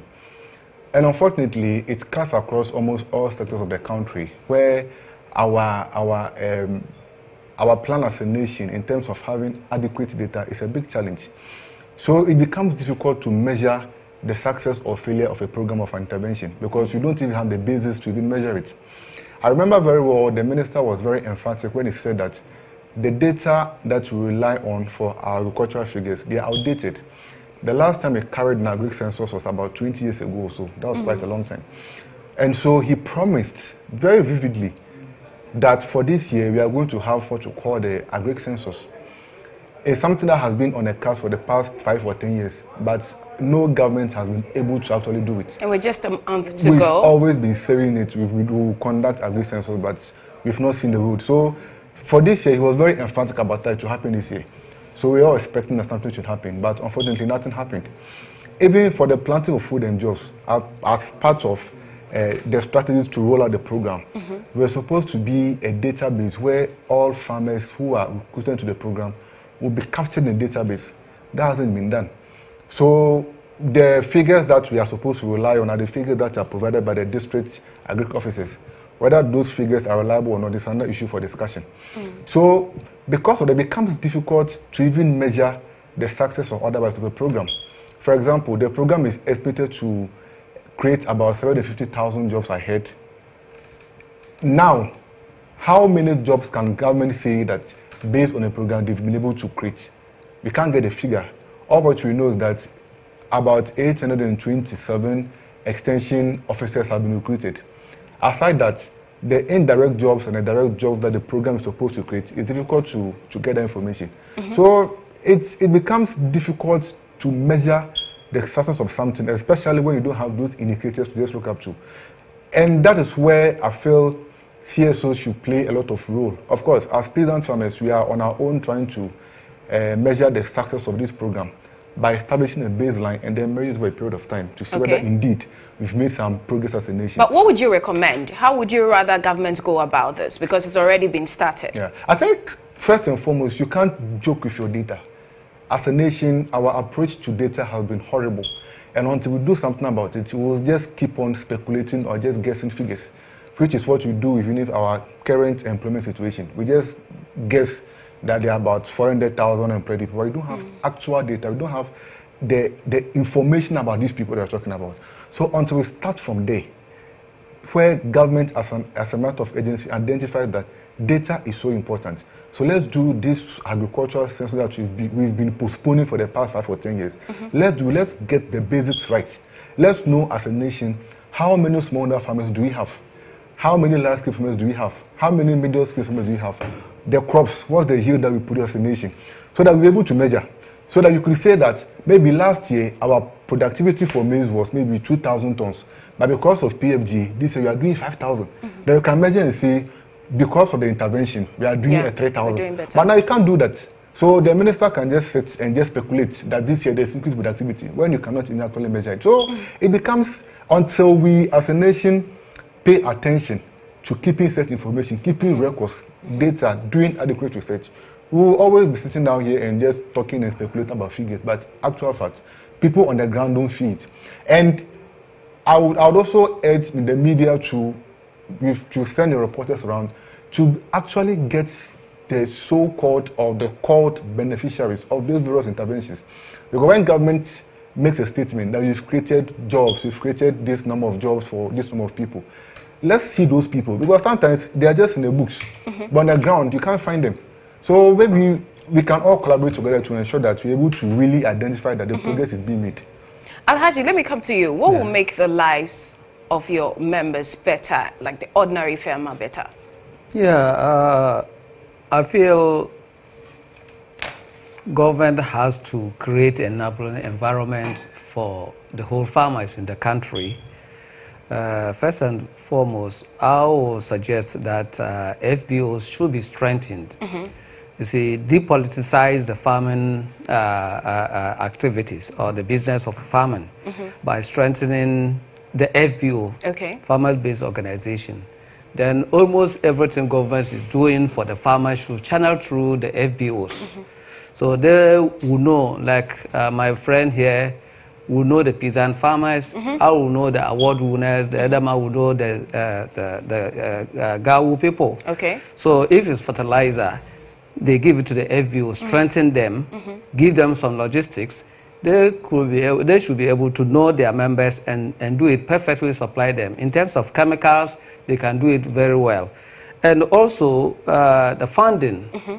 You see, funding is very important for agri-business. We want to take farming as business, not just for fun or just for something. So when you are doing business, you don't have capital, the working capital especially, your business will not do well. So we need funding, and that funding also should be maybe low interest or even free interest loan. You don't say they should just give us the money, cash just like that. No, it should give us loan, but it should be interest free or low interest rate. So the farmer could buy. We want to go into mechanization. How do we go into it? You need to buy the agric implements, the machines. So where do you find the money? One tractor now is more than 400,000. Yeah. Is it 40,000? The new one is about 70,000. Yeah, about 70,000 now. So how can a peasant farmer buy this type of tractor? But when a farmer is identified, like some people who have won award, or the peasant farmers, let's say they are FBOs, you are allocated about 50 or 100 tractors with the implements, give it to your people. They will know those who are doing well and give it to them. And then another year, another maybe 20 or 30 will also benefit from that. And they can supervise it very well. You say when you are giving loan and just give them on a political line, people will not pay back. Okay, so the current system is not fair. It's not fair at all. You see, but when you pass it through the FBO, my man, if he has been allocated with 100 tractors to be given to his people, he will make sure the people pay because he knows them. Yeah. And he will give them a lot of education, how to work and all those things. So I wish government do the funding, get us a bank, not the bank anyway, fund, let's say, create a fund for the farmers with low interest or free interest loans, so we can easily access and also channel through the FBOs. Bismarck, your final take. Well, maybe just to buttress the point he's making before I just conclude.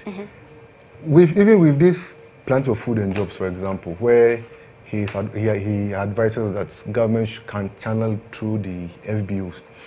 It was something that was put on the table, but unfortunately couldn't work out very well.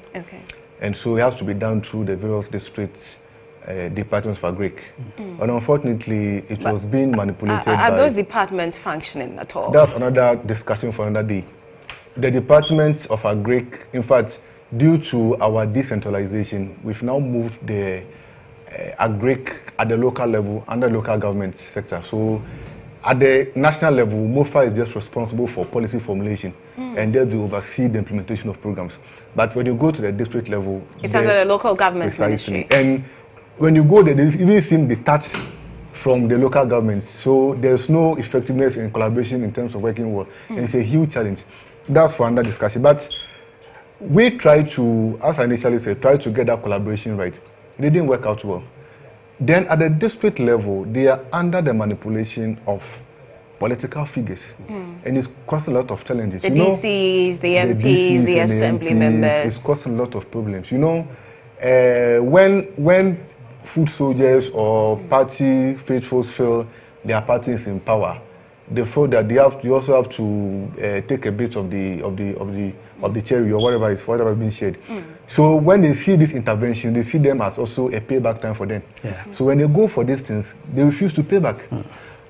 There was an incident in one constituency, I wouldn't want to mention the name, where the MP is alleged to have just told the farmers that, you know, we are in power now, your party is in power, so you can take them, you don't have to pay back. Wow. So when you put that mentality for the farmers, do you expect them to pay after harvesting? They won't pay. And recovering recovering from farmers too is an issue that government hasn't been able to do very well. So that's why sometimes we encourage government not to be actively involved in things like this. Okay. Because when it do that, those who have the political mindset will not want to take their part of the bargain because they feel it's payback time for them. So if government can tell it through various organizations, CSOs, ABOs that have those connections, it becomes very easy. Easier. Yeah. Okay. Is that your final word? My final word is this. Once again, I want to congratulate all farmers who, in the midst of all these challenges, they try to go around for us to get something to eat.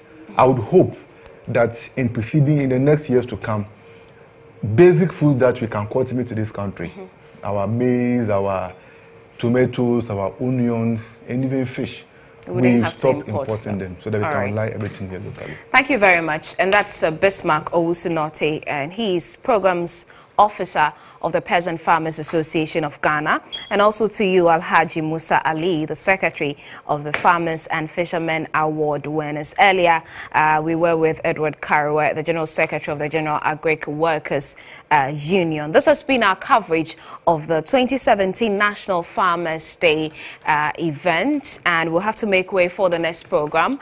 But at 6:30, we'll bring you news tonight and tell you about all the award winners, those who won the awards at the regional level and also the national best farmer. My name is Abna Owusu-Nyameche. We say Ayiko once again to our farmers. Thank you for watching.